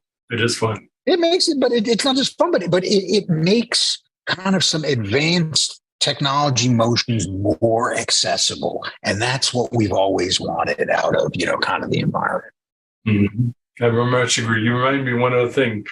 This is my snarky thankful. I'm glad that everybody won't have to watch the videos of you and I and Alan and everybody in our Toy Story outfits. Now the DevOps experience is over. Exactly. I was the alien. Nobody knew that I was the alien. I was the anonymous guy, and I think that's good. We were talking about some themes for some of our conferences for next year, and I fear I'm going to be a little bit more visible, kind of the next time. So I have a feeling. We'll see how that goes. The secret is we knew your voice right away, so you gave it away. Well, yes, that is. It's funny. So recently, I'm thankful. The fact that I can get around, and even though being injured, I'm able to travel around and do a bunch of stuff. I was able to surprise my son, at a pretty important event for him in his life, and he was blindfolded at the time. It was his paternity initiation, and when I started talking, he knew right away it was me, right? That distinctive voice. And it was great, both on both sides. So, again, I'm thankful for being able to travel and not just, kind of the whole health, kind of environment, but also, my personal environment. So, just a lot of stuff to be thankful for. I mean, I guess I'll throw one more and then we can, kind of wrap up.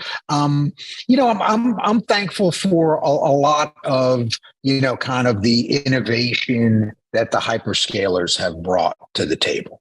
Right. And yeah, the world of cloud does not begin and end with AWS and Azure and GCP and maybe Alibaba. Right. There are dozens of alternative clouds that you can use depending on what you need. There's all sorts of different SaaS environments. But what these folks have done is they've removed kind of the barrier to entry of anybody building out sophisticated technology environments. You want to do Kubernetes? You get onto, Azure Kubernetes service and you're there, right? Or EKS, right? The Elastic Kubernetes service from AWS. These things are just there and they're accessible and they're not expensive.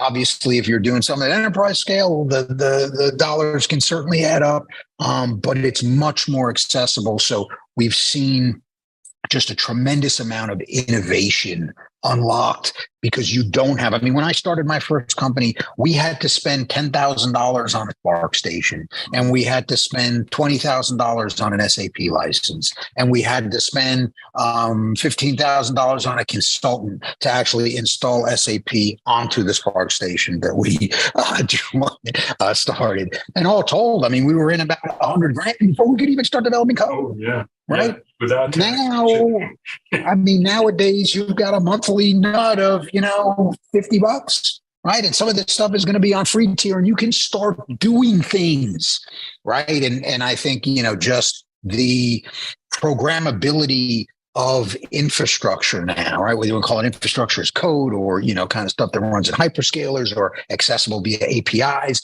however you want to interact with it, it's there, it's cheap, and it's plentiful relative to where we've been. And that has really accelerated the innovation that we've seen in our world, right? That's accelerated digital transformation. It's really provided a platform that allowed cloud native infrastructure to take root, right? It's really the substrate that, DevOps runs on top of, and all that stuff needs to be secure. So that really, 15 years ago when cloud computing really started happening, that set the stage for where we are today with all the, interesting stuff that we at Techstrong, research cover and the Techstrong group, kind of has carved out as our own little area of the world. So I think that's just incredible. Kindling onto your fire there. And I think one of the unsung heroes of the cloud and the innovation that happened when I started using the AWS was the first one just happened early on, about 2008 or so. And the first aha I had is anybody with a credit card in a browser, you have access to all this stuff. And it was like, okay, this is going to change everything, right? You don't have to go through anybody to get this stuff. You just go buy it. That's right. And that really, talk about everything being accessible through a web interface and a credit card. That to me is game changer, and it really has been. It was, especially when we started seeing customer data up there because some developer had their credit card, kind of doing that. And then, of course, kind of the pendulum swung back and corporate, kind of finance kind of got a handle on that, especially some of the big organizations. But you're exactly right. You're exactly right. And just think about what the impact that software as a service has had on removing a lot of that operational responsibility from these IT teams and letting them focus on things that are more value accretive to their business. So there's just a lot of stuff that this cloud revolution has started to, really enable, in kind of the technology environment. So as you can tell, right, we have a lot to be thankful for. Now, could things be better? Of course, things can always be better, right? Macroeconomic issues and a lot of people are struggling out there, and inflation around the world is high. But again, once as you get a little bit older, you get a lot more perspective, and you know what, everything it's terrible. It's never been like this, and you know what? It's pretty damn good relative to, kind of a number of different times in life. I mean, I remember sitting in, kind of gas lines. Yeah. And I remember sitting in gas lines when I was 4 or 5 years old, kind of in the early 70s, right? And we didn't know if we were able to get gas, and we'd get up at 3 a.m. and sit in line. And inflation was not at, 7, 8%. It was at 12, 15%, back then.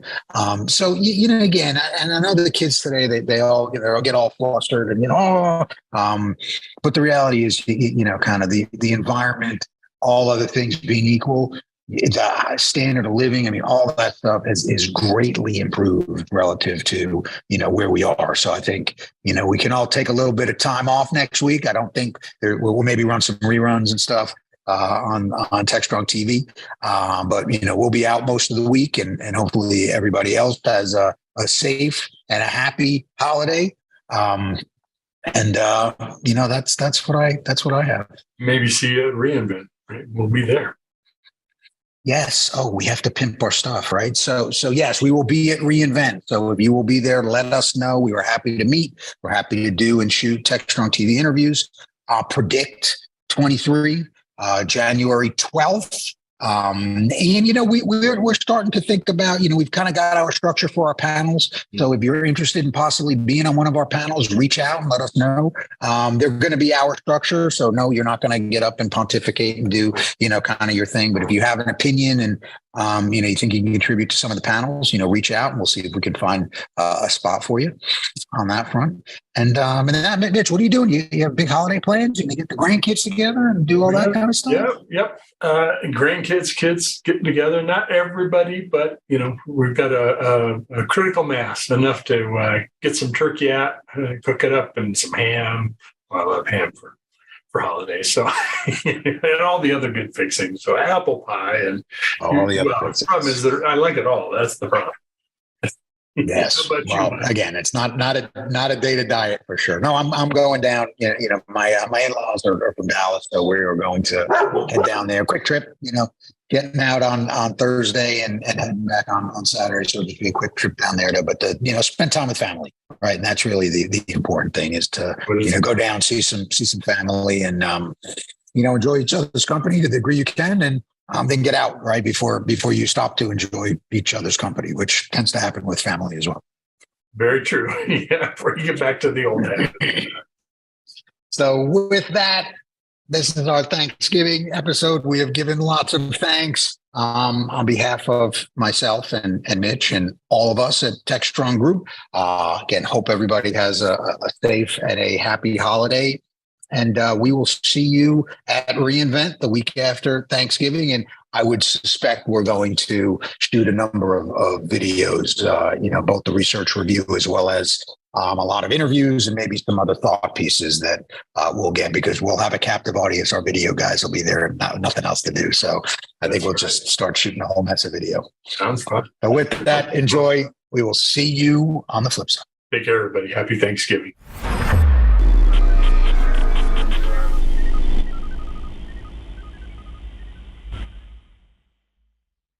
Previously on Engineering the Change. It's kind of like being on a football team. You got to make cuts to the roster, right? But we got to take it down to 3 finalists. Her essay was one of the best essays I've ever read in the 3 or 4 times we've done this. Yeah. So, she's in. But there was, to me, Carly epitomizes why we do this. I give extra bonus points to people who can write well and can express themselves. And Donald did express himself. All right, so let's go through this then. Stephanie Sanchez, Donald Bazil, and Carly Duvall are our 3 finalists for this this cohort's Engineering the Change Scholarship.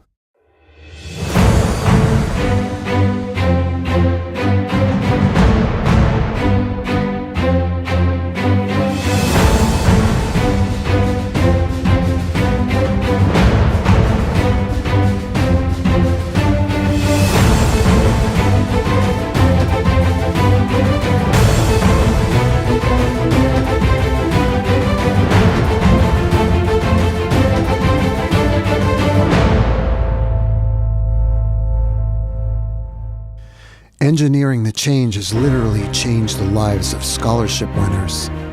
Here are our past recipients. My name is Vittoria Roas. I am an immigrant from Brazil. I came to this country when I was 10 years old. My name is Drew Johnson. I'm a full-stack software engineer. My name is Alina Maluk. I'm from Ukraine. I'm the winner of scholarship from 2 cohorts before me. The Engineering of Change scholarship that I won last year was life-changing. I really poured my soul and told my story to them, and a few weeks later I got a call from Alan, and it was, I even cried on the phone, I think. And it was like a life-changing moment. The program at Boca Code was amazing. It was easy for me with zero experience to learn the fundamentals of software development. My career has completely changed from barely being able to, hold down a job to now being sought after by some of the biggest tech companies in the world. Boca Code has built me up. I got a job at hot fintech software company at the day of graduation. I think that becoming a software engineer has been one of the most rewarding things in my life. I am Carly Duberval, mother of 2 amazing children. I have a bachelor degree in accounting. My name is Donald Brazil. I was born in Haiti. I was raised in Fort Lauderdale, Florida. Growing up, I've always been interested in technology. Hi, my name is Stephanie. I'm originally from Haiti. I've resided in Miami for wherever it feels. I currently have a degree in psychology, and I enjoy helping people. I migrated recently to Florida because of insecurity and political issue. I fell into software engineering as something I would love to pursue. I feel like there is a void that I still have. There's something tugging at me because I feel like I have not challenged myself to reach my full potential. Here in US, my degree is not accepted. I need to work for my family duties. Winning this scholarship is a great opportunity for me to finally, pursue that career in software engineering. And, I would love to, give back to those who were in my position where they were completely lost and didn't really have any guidance. My goal is to be a vessel to other people, other underrepresented communities. Without money and resources, I can't afford to go to Boca Code. And being a finalist is an amazing opportunity. I would never have thought I would have been even considered. This field, I will be good at it. And I have an opportunity to make an impact on my community and the world. If I won this scholarship, I will share my knowledge with other Black women, immigrants who share my faith. I would love to, have the opportunity at the end of the day to showcase those who believe in me, and then, help others who also, would be in the same position that I am. Because I know my contribution will make a lifelong impact on the world. Thanks so much for joining us here for this interview today. And you know what? Making it to the finals for this is an accomplishment in and of itself. And I think it really talks about the kind of person you are and reading your essay, I was very, very impressed. Where do you see yourself in 5 years? In 5 years, I will be that software engineer who will help immigrants to achieve their dreams. 5 years, I would love to see myself, slowly opening my organization, have it on the ground, running. I just want to see myself helping others, just like others help me.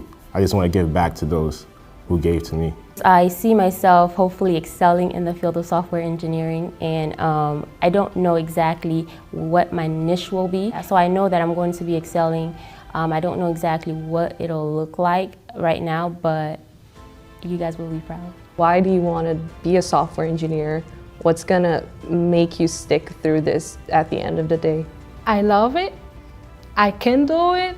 I will do it.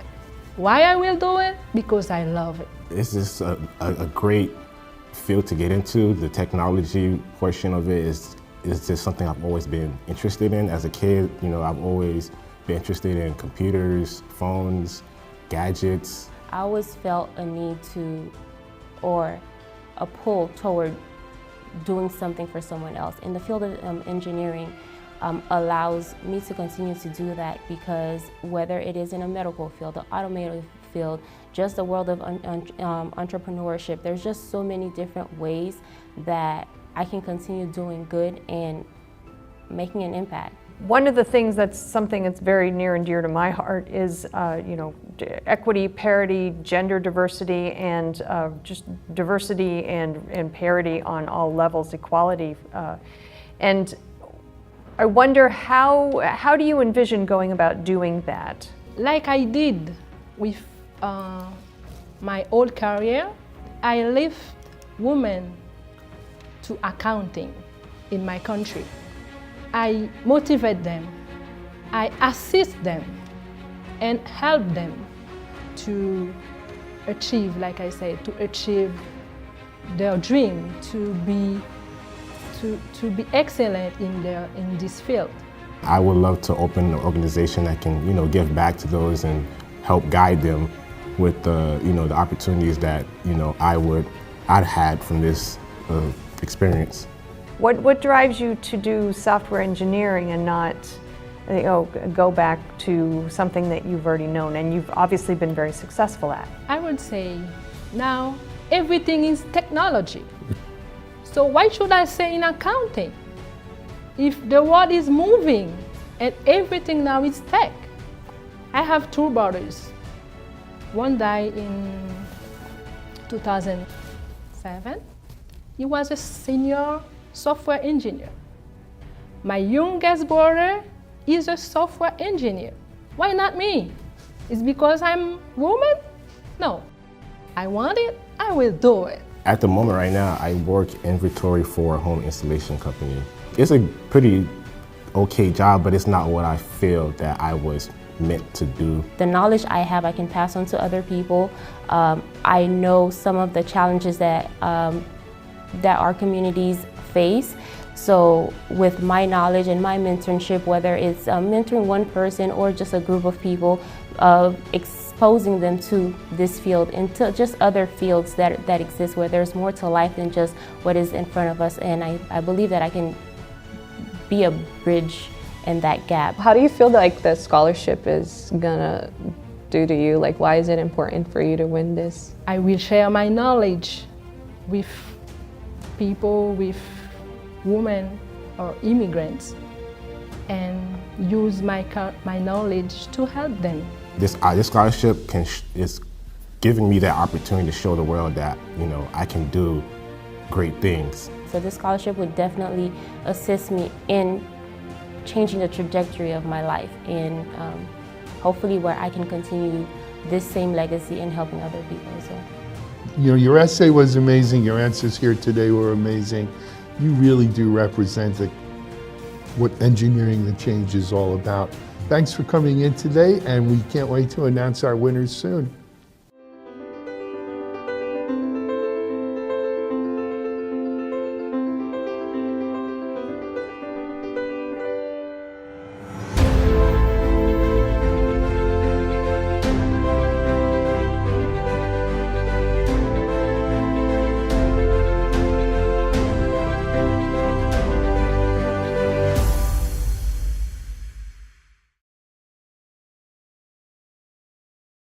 DevOps.com is the #1 online destination for DevOps education and community building. DevOps.com covers all aspects of DevOps, including DevOps best practices and tools, DevOps culture, DevSecOps, business impact, continuous testing, continuous delivery, and more.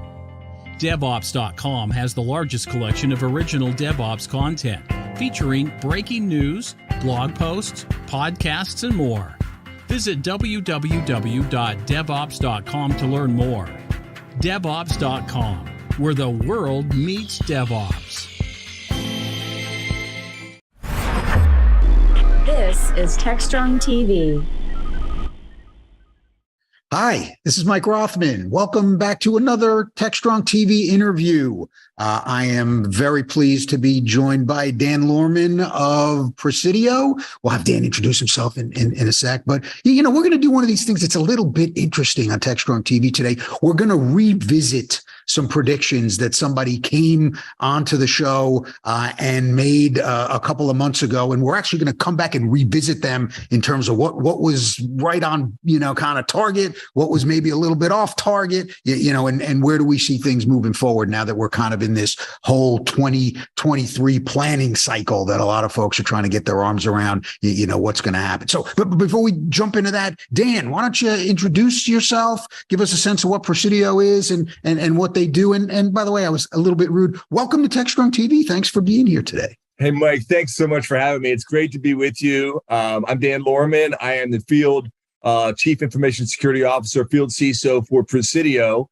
And Presidio is a global digital solutions provider. We provide services that help companies make the transformation by using technology and really modernizing their infrastructure, making the journey to the cloud in secure ways. And we help companies all over the world in a wide variety of areas. But certainly I focus on cybersecurity and how to do, really enable a digital transformation in secure manners and a lot of different forms we get involved. But happy to be with you today. Yeah, you bet. And that's obviously a topic that's near and dear to our heart at Techstrong, right? We've got Digital CXO, which is our digital transformation editorial site. We're really working with a lot of the, large organizations, help them understand, how and why and really, when they should be thinking about embracing a lot of these technologies. Obviously, we have Security Boulevard, focused on the security side of things. And that's something that's near and dear to my heart, right? As a 30+ year security professional, obviously yours as well.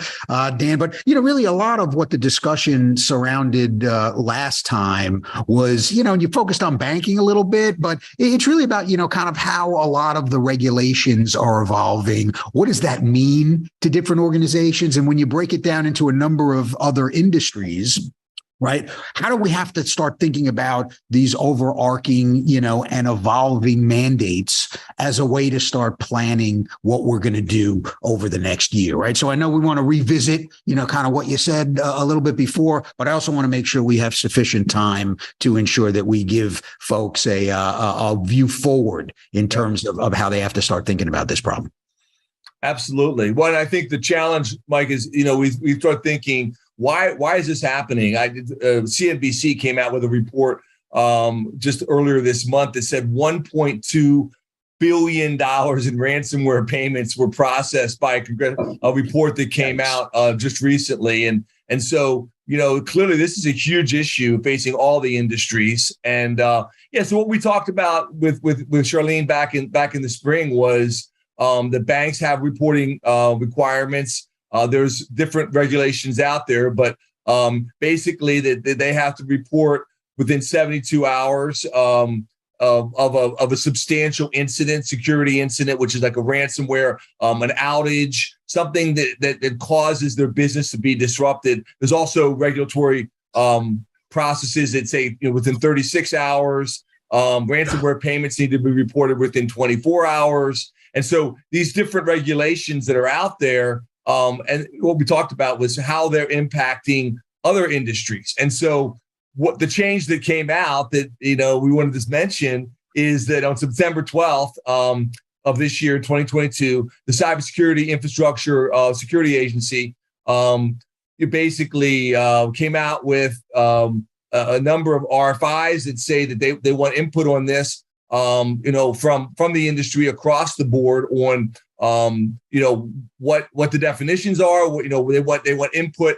from us across the industry. But then last month they announced, CISA announced that transportation and communications, water, which is EPA, and then health and hospitals and the Health and Human Services in the federal government are going to start, basically coming out with rules around reporting in those critical sectors. So that basically it would be required that if you have an incident, you're going to have to report it, and and also ransomware payments and those kinds of things, and really tracking that, because those big numbers are based on what we know, right? I mean, but the question always is, what do we not know? What's not exactly reported? I mean, clearly we have an iceberg situation here, right? That what we see is what, kind of is above the waterline, but clearly there's a lot going on, kind of below the waterline from that standpoint that we want to, focus on. And I think that's an interesting, thing to start digging into. One, I'm such a huge fan of what CISA is doing here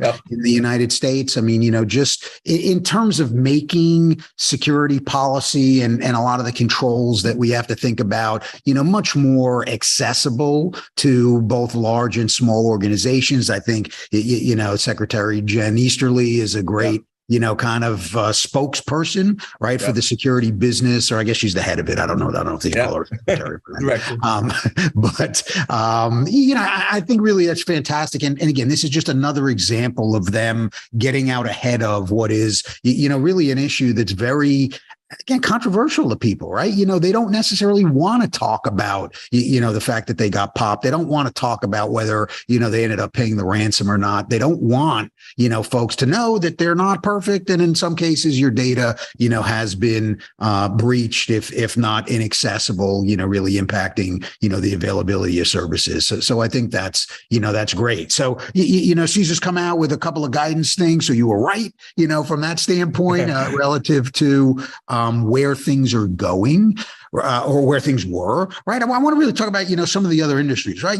Finance, healthcare, some of these other, kind of, I would say, higher profile, really, kind of more sensitive data at risk in these environments. Do we think we're going to start to see guidance on, kind of reporting for some of these organizations? When? Do you have any idea what that's going to look like? And really, most importantly, how that's going to change how an organization should be thinking about their security investments as we, kind of get into the 23 planning cycle? Yeah, the simple answer is yes. I mean, we're going to see across all the sectors, and we talk about the critical infrastructure sectors. I'll just read them quickly here. But chemical sector, commercial facility sector, communication sector, critical manufacturing sector, dams, defense industrial base, emergency services sector, energy sector, financial services, which already has the rules, the banking, that they're already in place, food and agriculture, government facilities, healthcare, information technology, nuclear reactors and materials, transportation sector, water and wastewater systems. So I think what they've announced is that for 4 sectors, and they've sent out, requests for input. So, part of the challenge we talked about with Charlene the last time, Mike, was the supply chain, who's impacted. If you say, okay, we would say nuclear reactors. Sure. I mean, obviously we would want that to be reported, but if it's a water system, there's a lot of private water systems, a lot of small water systems. What about their suppliers? So who does this actually impact? Is it like tier 1, tier 2, tier 3 suppliers to these organizations? So the definitions are really key. And that's what CISA is asking for right now. You can go out to the CISA website and have input into that. But, we're going to see rules coming out from regulated agencies in transportation, communications under the FCC, water, it's going to be the EPA, Environmental Protection Agency, and then health will be Health and Human Services. I think you're going to see regulations in those areas, and they're going to start rather, small, but it's going to grow. Now, not all of these sectors are regulated. And so there is debate. You said there's debate about, how much should regulation, that slow down industry? When do you need to report? What's the definition of an incident? What is, I mean, clearly if you have a major ransomware and your whole system is down and we know that's a big incident. Yeah. Pipeline. We have experience with pipeline issues. We know that. I mean, right. And we know, JBS Meats was down. I mean, and it was all over the papers. So we're not really, I think those are clear, but every organization is attacked each and every day. And so really clarifying what are the rules, what constitutes an outage, what constitutes a cyber attack, an incident of significant reporting, a reportable incident. Those are the things they're working through now. And I think could be slightly different in different I suspect it will be, right? Once I'm not a military guy in any way, shape, or form, but I do know the term, no plan survives first contact with the enemy, right? So I know that, things will be shifting, once folks get their hands on. But I want to talk a little bit about enforcement, right? Okay. Because, again, being an older guy and kind of, having been through, HIPAA and Sarbox and a lot of these really high profile regulations that, everybody's like, insecurity. And we kind of ran around with our, heads cut off for a couple of years trying to figure it out. And it turned out to, largely be a nothing burger, right? A lot of organizations made a business decision that said if I kind of evaluate likelihood of getting caught versus penalties if I am caught, it's an easy decision to not, kind of worry about protecting, my customer data because there's just not enough in it for, not enough downside for me to, make the millions of dollars of investments that I would have to be to fix the problem. I mean, are we in a situation? Obviously, the downside of getting popped by ransomware is problematic enough. But, from an enforcement standpoint, are we going to see something that has enough teeth to get folks to really play ball with this? It's hard to say exactly how this is going to roll out. I mean, if you look at banks as a model, obviously our bank regulators, they have a lot of audits. They go through that, and it's not surprising. It's also where all the money is, right? So that's, kind of them leading the pack, and they have penalties associated with that and certifications and things that are on a regular. I mean, obviously they're starting with the more regulated industries, the hospitals. The rules around that, like I said, water, chemical plants, the kinds of things where they're used to having regular audits. I think you're going to see fines. Number of these industries, how do you enforce in the IT sector as a whole? I mean, it's going to be challenging to talk about enforcement, wider enforcement in a number of these sectors. I do think it's going to be gradual. They're going to ramp it up. They'll start slow. In some cases, there may be overreach where there's too much regulation. And I just, what we're seeing here is the challenge, I think, that's really going to be interesting, Mike, is what if and when, the domino effect from a number of these. And so, clearly we lose our power. We lose the energy sector. We lose, electricity. And like as we had the blackout of the Northeast, the impact to society, the impact is huge. They're trying to prevent, obviously, that trickle down supply chain challenge, but these sectors feed each other as well, right? They rely on each other. So I think, will there be an embarrassing, situation that comes out that gets a lot of attention, that all of a sudden lights a fire under this and we see more sooner? Will the events of the election affect, will Congress, it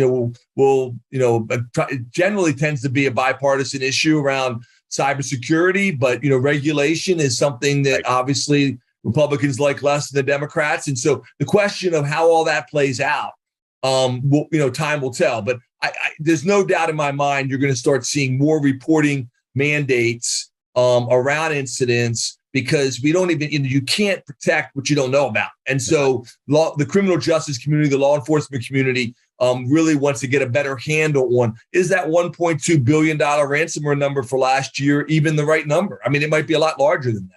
Well, we'll never know what the real number is because, some folks are going to obfuscate, and that's always, kind of part of the game. To me, a lot of the benefit of, kind of a mandated reporting is to learn about tactics, right? Listen, guys like you've got teams of people who, kind of spend time, basically excavating what's publicly known and in threat intel communities and reversing malware and understanding what the attacks look like. Right. Yep. Most other organizations don't have those capabilities. So they're relying on their security vendors to give them some researches. Some maybe they pay for third-party threat intel to give them some, view of that. So anything that's going to get out into the public sphere that helps folks understand what the tactics are, right? What you can do to remediate those tactics. And more importantly, what can you do to protect yourself from that kind of attack, I think is a net positive for everybody. So I'm excited, for those kind of things. I'm skeptical in terms of enforcement. So we can put that into my predictions, bucket for the next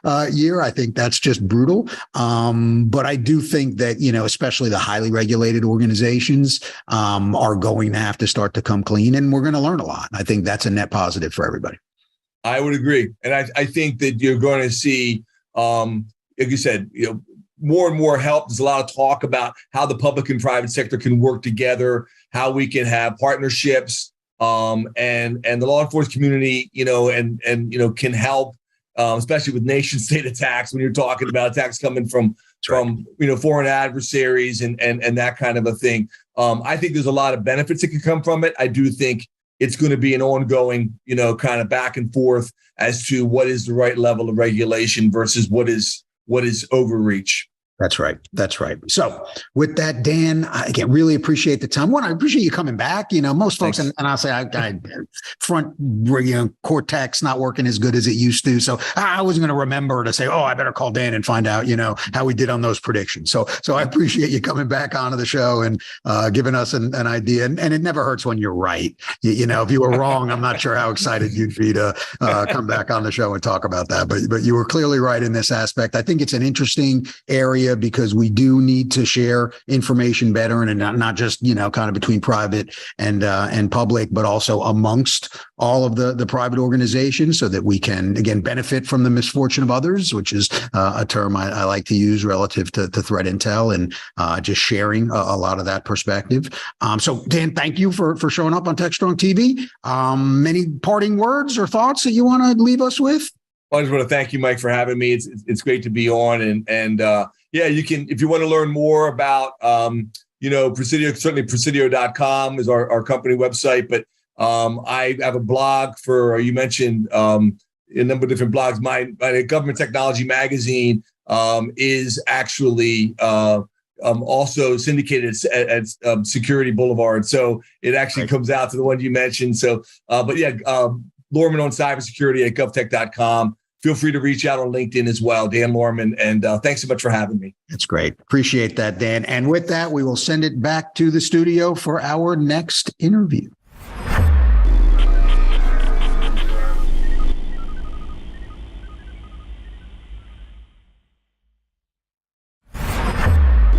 This is Techstrong TV. Hey guys, thanks for the throw. We're here with Ming Gong, who's the newly appointed Vice President of Product Management for Blameless. And we're talking about what is going on with all things SREs. Ming, welcome to the show. Nice to be here with you today, Michael. Blameless has been at this whole effort to create a platform specifically for SREs to help them manage their workflows and everything that goes on from one end of the process to the other. And the question I have for you is, are you seeing people actually become SREs and then look for a new platform, or is it they kind of just accidentally fall into this role and they wake up one morning and somebody starts calling them an SRE and they're like, oh, well, that's great. Thanks for letting me know who I am. But I guess I'm trying to figure out is, has SRE become a standard job title, or is it still more of a description of a function? That's a really good question. What we're noticing in the market today is that SRE is very much a job title still. But as Blameless evolves and as the market evolves, I think the practice of SRE goes beyond a title. goes beyond the role. So more and more you see teams operate and develop software all within the same team. So SRE is very much a practice that's being adopted in the software realm also. What do you think is the relationship between an SRE who manages the IT infrastructure and a lot of the processes for deploying the application and the rest of the IT organization, which is typically made up of administrators who use more graphical tools? Does there need to be some sort of meeting of the minds of these sorts, or is the SRE kind of operating in isolation from all of those folks? Yeah, that's a really good question. I think about this question in terms of teams, how teams operate and collaborate together to ultimately satisfy the needs of the customer. And typically in a software development life cycle, the landscape is made out of a lot of different roles, also a lot of different tools and best practices. So if you're thinking about satisfying your customers, you have to operate as a team. And oftentimes these tools and these practices will have to be aggregated and integrated into a single platform. That way, the teams can collaborate more effectively and understand what's going on in a more holistic way. So that SRE is not isolated, but it's the whole entire team that gets involved. In particular, if you think about a good incident response scenario, it's important to aggregate all that's happened in the development and operating pathway so that you can get the right people involved at the right time. You can better manage expectations with your customers and stakeholders. You can better resolve, you can better learn as a team. So in essence, I think that SRE shouldn't be isolated. And it all comes from the tools, and it all comes from integration and aggregation to a single platform. So regardless of role in the organization, you kind of want to have a view of the same thing that everybody else is looking at. And if the SRE is the leadership of that effort, you still need a view for the IT administrator to understand what it is that they're supposed to go fix. That's right. That's right. Ultimately, you really want to centralize all that's happened along your tool chain so you can have this vantage point to assess these hidden points of friction across not only your tool chain, but your processes and your teams and across your life cycle so that you can make sure the same incident doesn't happen twice. We have been having this debate about DevOps versus traditional IT service management tools, and there's different frameworks and different levels of agility and speed and reliability concerns. And I wonder, as the time come to kind of put aside that conversation and kind of just move forward and say, you know, agility doesn't have to come at the expense of reliability and vice versa. I think that's right. When you're talking about agility and reliability, really you're talking about going as fast and as safely as possible. At Blameless, we think about that in terms of resilience. And resilience ultimately comes from the ability to learn and the ability to prevent. And that also that goes back to my earlier point in how we have to have that vantage point, both learn and prevent, so you can create an environment of resilience. And why that's really important is because that teams can see, based on past data, past incidents, they can set better goals going forwards, to better manage resources, to improve collaboration, improve safety, improve velocity, ultimately improve trust with their customers, no matter how fast they go. And yeah, that's what we think about in terms of resilience. Yeah. The other animal we see in the DevOps zoo these days is the so-called full stack developer. And my question to you is, does that function exist because there wasn't somebody who was an SRE to manage the infrastructure for folks, so developers kind of took that on themselves? But it seems like it's a rare developer that actually wants to manage infrastructure. So are we having a moment in time where maybe full stack developers were necessary for a moment, but maybe everybody just wants to go back to writing code because there's an SRE to take care of things. That's a good question. When I think about full stack developer, I think about the need for context switching. What I mean there is, this might be a little spicy, but really I think businesses really want to move as fast as possible. And when you have somebody who is a full stack developer, they don't necessarily need to cross-train. They don't have to switch context. They know how to do the whole entire stack. And I think when you think about operating, it's not about not wanting to operate. It's the need for the business to go as fast as possible, and having the least amount of context switching. Mm-hmm. What is your sense, therefore, of the level of maturity that we're seeing in organizations? I mean, are they just beginning to get SREs? Are they further down the path? I mean, and as you think about this, how automated can automated get? Because some folks are like, well, we're seeing AI ops, so maybe we don't need SREs. So, where are we in the proverbial journey? Yeah, that's a lot to unpack there.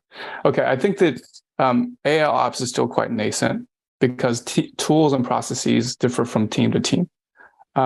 Secondly, there's another force at play here, is that as developers or full stack developers transition into the operational role, you're going to see a maturity curve that will make it so that some organizations will be more advanced than others. In some customers we hear today, they believe that incidents are still very fraught. But in other cases, customers have transformed to a state where these fraught moments in an incident management scenario become an opportunity to learn. So I think it's still emerging. We also hear a lot of debate about the word certification these days. So, do I need a certification to be an SRE, or is it more just a question of my level of experience and people should know that I have a capability just by looking at my resume, but I don't need somebody to give me a piece of paper with a tag on it that says I'm an official SRE? I'm not an SRE myself. I've only observed from the benches, from the bleachers, so to speak.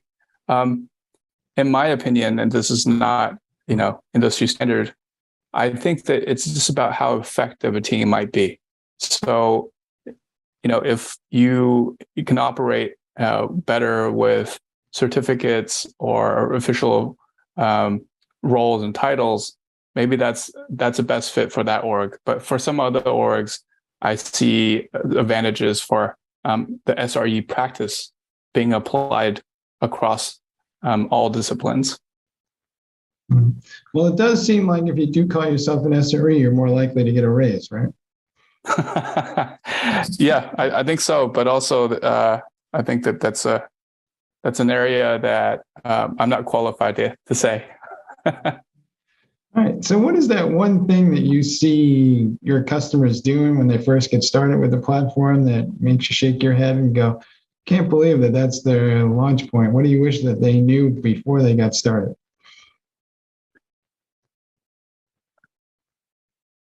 That's a really good question. I'm still early in developing an opinion here, but I believe that customers are getting started in all different ways, and I'm supportive of all different ways. So I see some customers starting from an incident management perspective where they are frantically reacting and trying to be better at triaging their incidents, getting there faster, improving their MTTR or scores. But also I see other customers starting from a objectives standpoint, meaning they'll want to set some SLOs to begin with and then work backwards from those objectives. I really like that approach, but also sometimes that approach means that they're forcing that SLO across their teams, regardless of how mature their practices might be. Mm-hmm. So do you think we're on the cusp of being more proactive about the management of IT? Because despite the last 5 decades of effort, it seems like we're still in this reactive mindset. But, are we on the cusp of changing something fundamentally about the way the IT culture operates? Well, I don't know if we're becoming more proactive, but I can say that being proactive is really important. Again, when we think about proactive, making sure the same incident doesn't happen twice, you're really thinking about resilience. You're really thinking about going faster and going safer at the same time, really earning that customer trust. So I have to believe that if you're in the software development and in the space where you're trying to satisfy customers and moving as fast as possible, you're going to be interested in becoming more resilient and more proactive at the same time. All right. I think you just hit on a great metric there, folks. If you're encountering the same problems over and over again, chances are you need an SRE. Hey, Ming, thanks for being on the show. Thank you. All right. And back to you guys in the studio.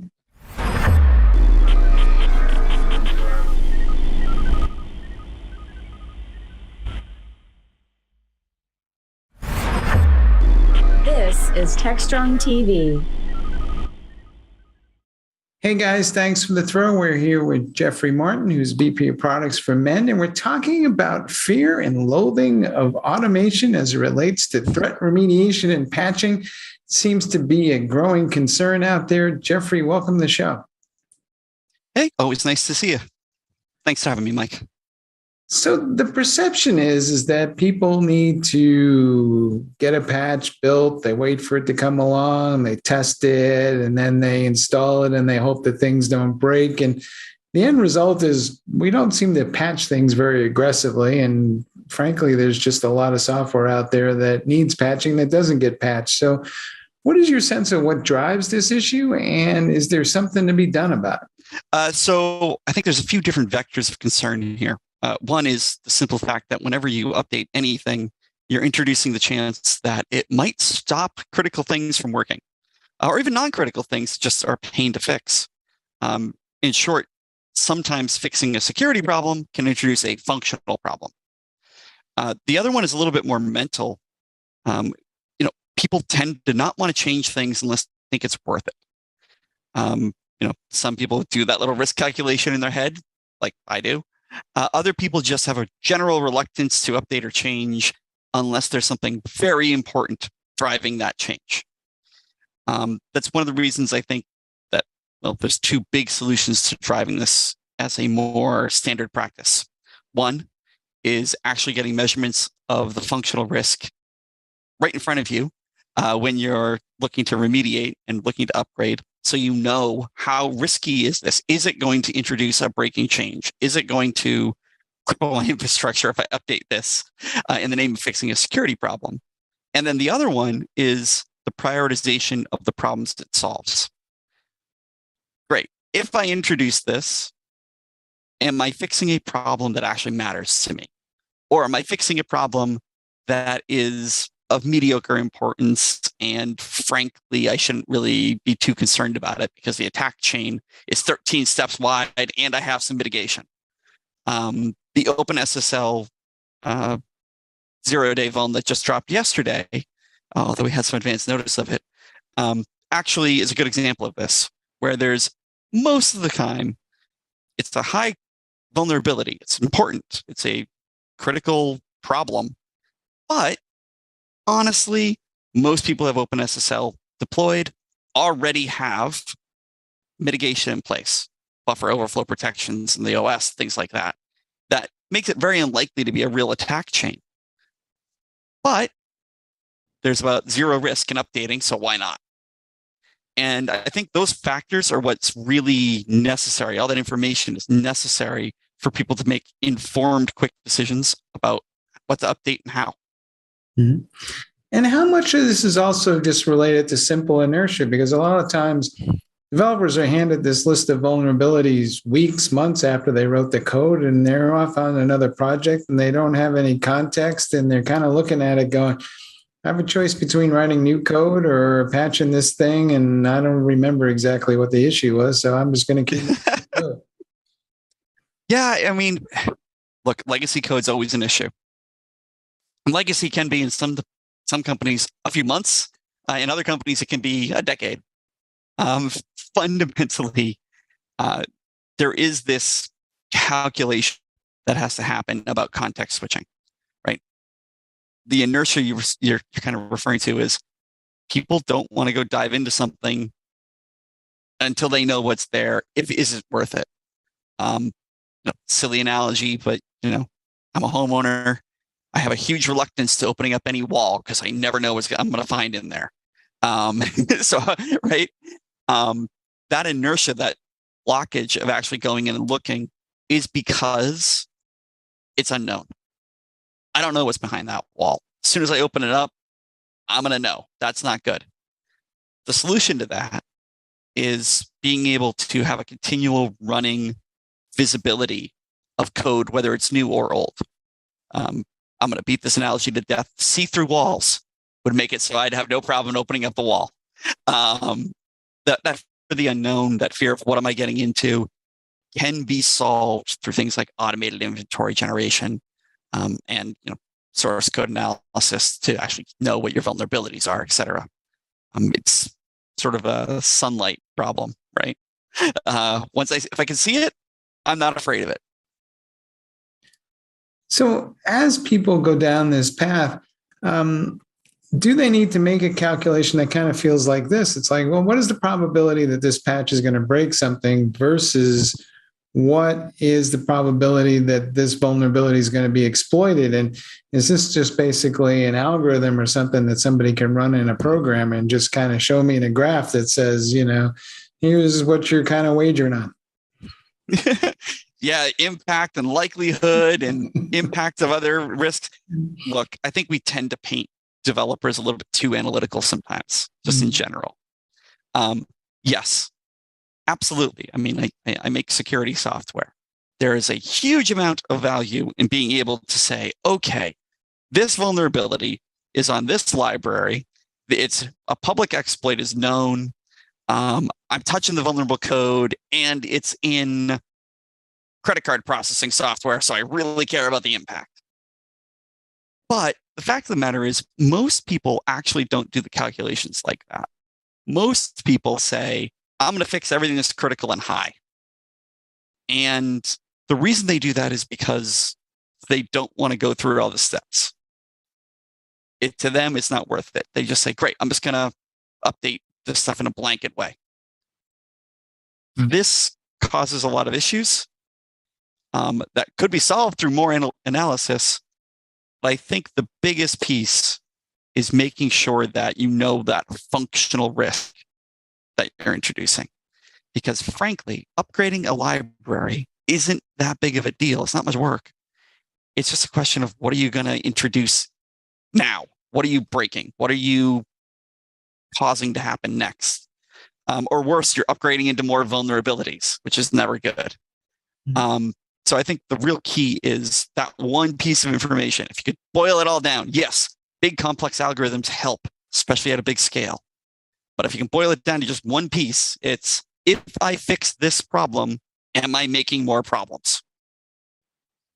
Do you think we'll ever get to the point where the security teams will just go ahead and patch stuff themselves, and then they'll call people when it breaks, but basically they're going to bet on the patch side of that equation, and then they're just going to be like, wait for somebody to start yelling if something breaks?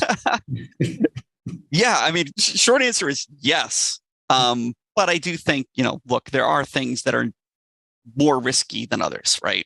If I'm going to update something 3 versions, that's a lot more risky than if I'm updating it a point version, right? Going from 1.1 to 1.2, I'm probably fine.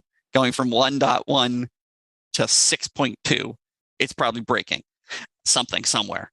So there's some room for reasonableness there. But I think eventually, look, the way everything's trending, automatic dependency updates are going to be the norm. Keeping up to date, using latest tags in your, package manager, always trying to keep up to date is really the only real way to keep up to date on the security. If you have to do everything as I've identified it, now I'm going to go take an evaluation step and then I'm going to patch it. It takes too long, it's too much pain, and frankly, people don't do it. So just keep everything up to date is a good strategy that will eventually bubble out everywhere. But there has to be that sanity in there to say, especially on legacy code, hey, wait a minute, we're jumping 4 versions. This probably isn't a good idea. Let's at least take a look at this first. What is your real sense of what's going on here between developers and security teams? Every time you turn around, somebody's singing a little DevSecOps kumbaya. And my question is that what we're really working towards? Or are we just trying to get out of each other's way and let people go do what they need to do in a way that works for both sides of this equation? But we're kind of really not looking to have a moment where we're all joined at the hip and everything we want to do has to be checked with the other team. I always love that. Look, I'm a product guy at heart, right? I love my dev teams. I want to make sure we're aligned on things. I don't want to have to discuss every single item. I don't need all the details. I need to say something like where we're going. I have my role, they have theirs, and we don't necessarily have to know everything about everything. As a matter of fact, it's kind of a waste of time. It's a little inefficient. I've never been one to really say, oh, DevSecOps means everybody should be there together and security should be in the sprint planning. And look, the fact of the matter is we all have different jobs. We should do them, and we should try to not block each other from doing our jobs because we're all working towards the same goal. So if you have that goal alignment, a lot of these other pieces fall into place. Where it causes conflict, and the conflicts that I see most is when the goals aren't aligned. So for example, if you were to goal security only on removing vulnerabilities, well, then they're going to only care about removing vulnerabilities. If you goal security on removing vulnerabilities, but not breaking anything, then they're going to focus on that. So incentives and alignment matter. And I think that I love how you put it, the kumbaya of everybody, sitting around the campfire there. That's not necessary, and it's not realistic. What's actually necessary is having somebody point the way, set the rules, and then everybody executes their roles. Sounds very boring, but the fact of the matter is sometimes good business processes are a little boring. So the fact remains, though, that we have massive numbers of applications and whatever else is out there that is unpatched. So do we have some sort of massive technical security debt that we're all ignoring because, it's just too unpleasant a conversation? And, but at some point, this stuff's all going to come home to roost at someday. Yeah, that's sort of one of these things. I think everybody sort of turns a blind eye to. What's the expression? Ignores the elephant in the room. Mm-hmm. Most software is old. Most software is unsupported, either officially or by not focusing on it. Resource allocations. The fact of the matter is, as we've grown our economies to be increasingly software based, more of everything is based in software. Cars are the easy example, but literally everything. There are not enough dollars around to keep everything up to date. A lot of these things were built insecure by design, and the cost to replace them is not sufficient. I'll rephrase that. The cost to fix them is greater than the risk of hoping they don't fail. Mm-hmm. And yeah, there's a ticking time bomb out there. But I think that we're really going to see is it's going to focus on certain areas. Because if I'm a bad actor, I don't necessarily care about bringing some random website down. I want personal data. I want financial data. I want to be able to influence geopolitics. There's certain goals I have. Those areas should have higher investment. We don't need to worry about every piece of legacy software out there. But the critical ones, yeah, someday soon, I assume, there's going to be a nice big breach. Everybody's going to wake up and go, wait a minute, what were we doing? Why did we not do this? Mm-hmm. And it'll be like putting seatbelts on cars. We're all going to wonder, wait a minute, there was a time we all didn't have seatbelts? That seems silly. I think I just dated myself on that one. Jeez. I seem to remember bouncing around the back of a station wagon in my youth. Yeah. To that end, it almost seems like we're never going to make it cool and sexy for developers to patch applications. They're just going to be like, nobody wants to be on the digital maintenance squad, right? They all want to go build the next cool thing, and you can hardly blame them. So in the absence of that, should everybody just at this point kind of go, look, we acknowledge the fact that we need to automate all this stuff because no one else is actually ever going to manually do it anyway. So it's crazy for us to stand here and say, oh, don't do that because we might break something. Look, it's the Windows update, right? I don't know about you, but I'll date myself again. I remember Windows 3. You'd get an update. How often do you ever update it? Pretty much never, right? Even Windows 2000 or XP, you weren't clicking the update button and applying it and all that. No. So nobody was ever up to date. But then one day Windows comes out and says, hey, we're auto update in the background and just don't worry about it. And suddenly everybody's up to date. That's what will happen. It'll be automated. It will be vetted to a degree to make sure it doesn't introduce risks. And there's a lot of trends supporting that. One is the reducing complexity of software, which, it's one of those weird things because we're all going to the cloud, but actually software is getting simpler. It's getting more easy to compose it instead of coding it from scratch.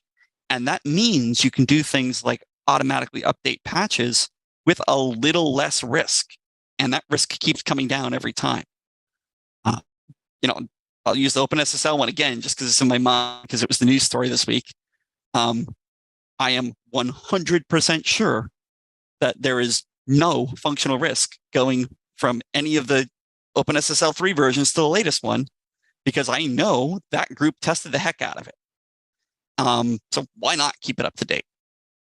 All right. I think you heard it here, folks. You're either damned if you do and you're damned if you don't. Better to be damned for doing rather than doning. Jeffrey, thanks for being on the show. Thank you. It's always fun. All right. Back to you guys in the studio.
Hi again, everyone. I hope you all enjoyed today's episode of Techstrong TV. We need an amazing set of interviews with industry professionals to give you the inside scoop into the tech world. And alongside airings of Techstrong Women and Techstrong Research Review, we had plenty of great content today.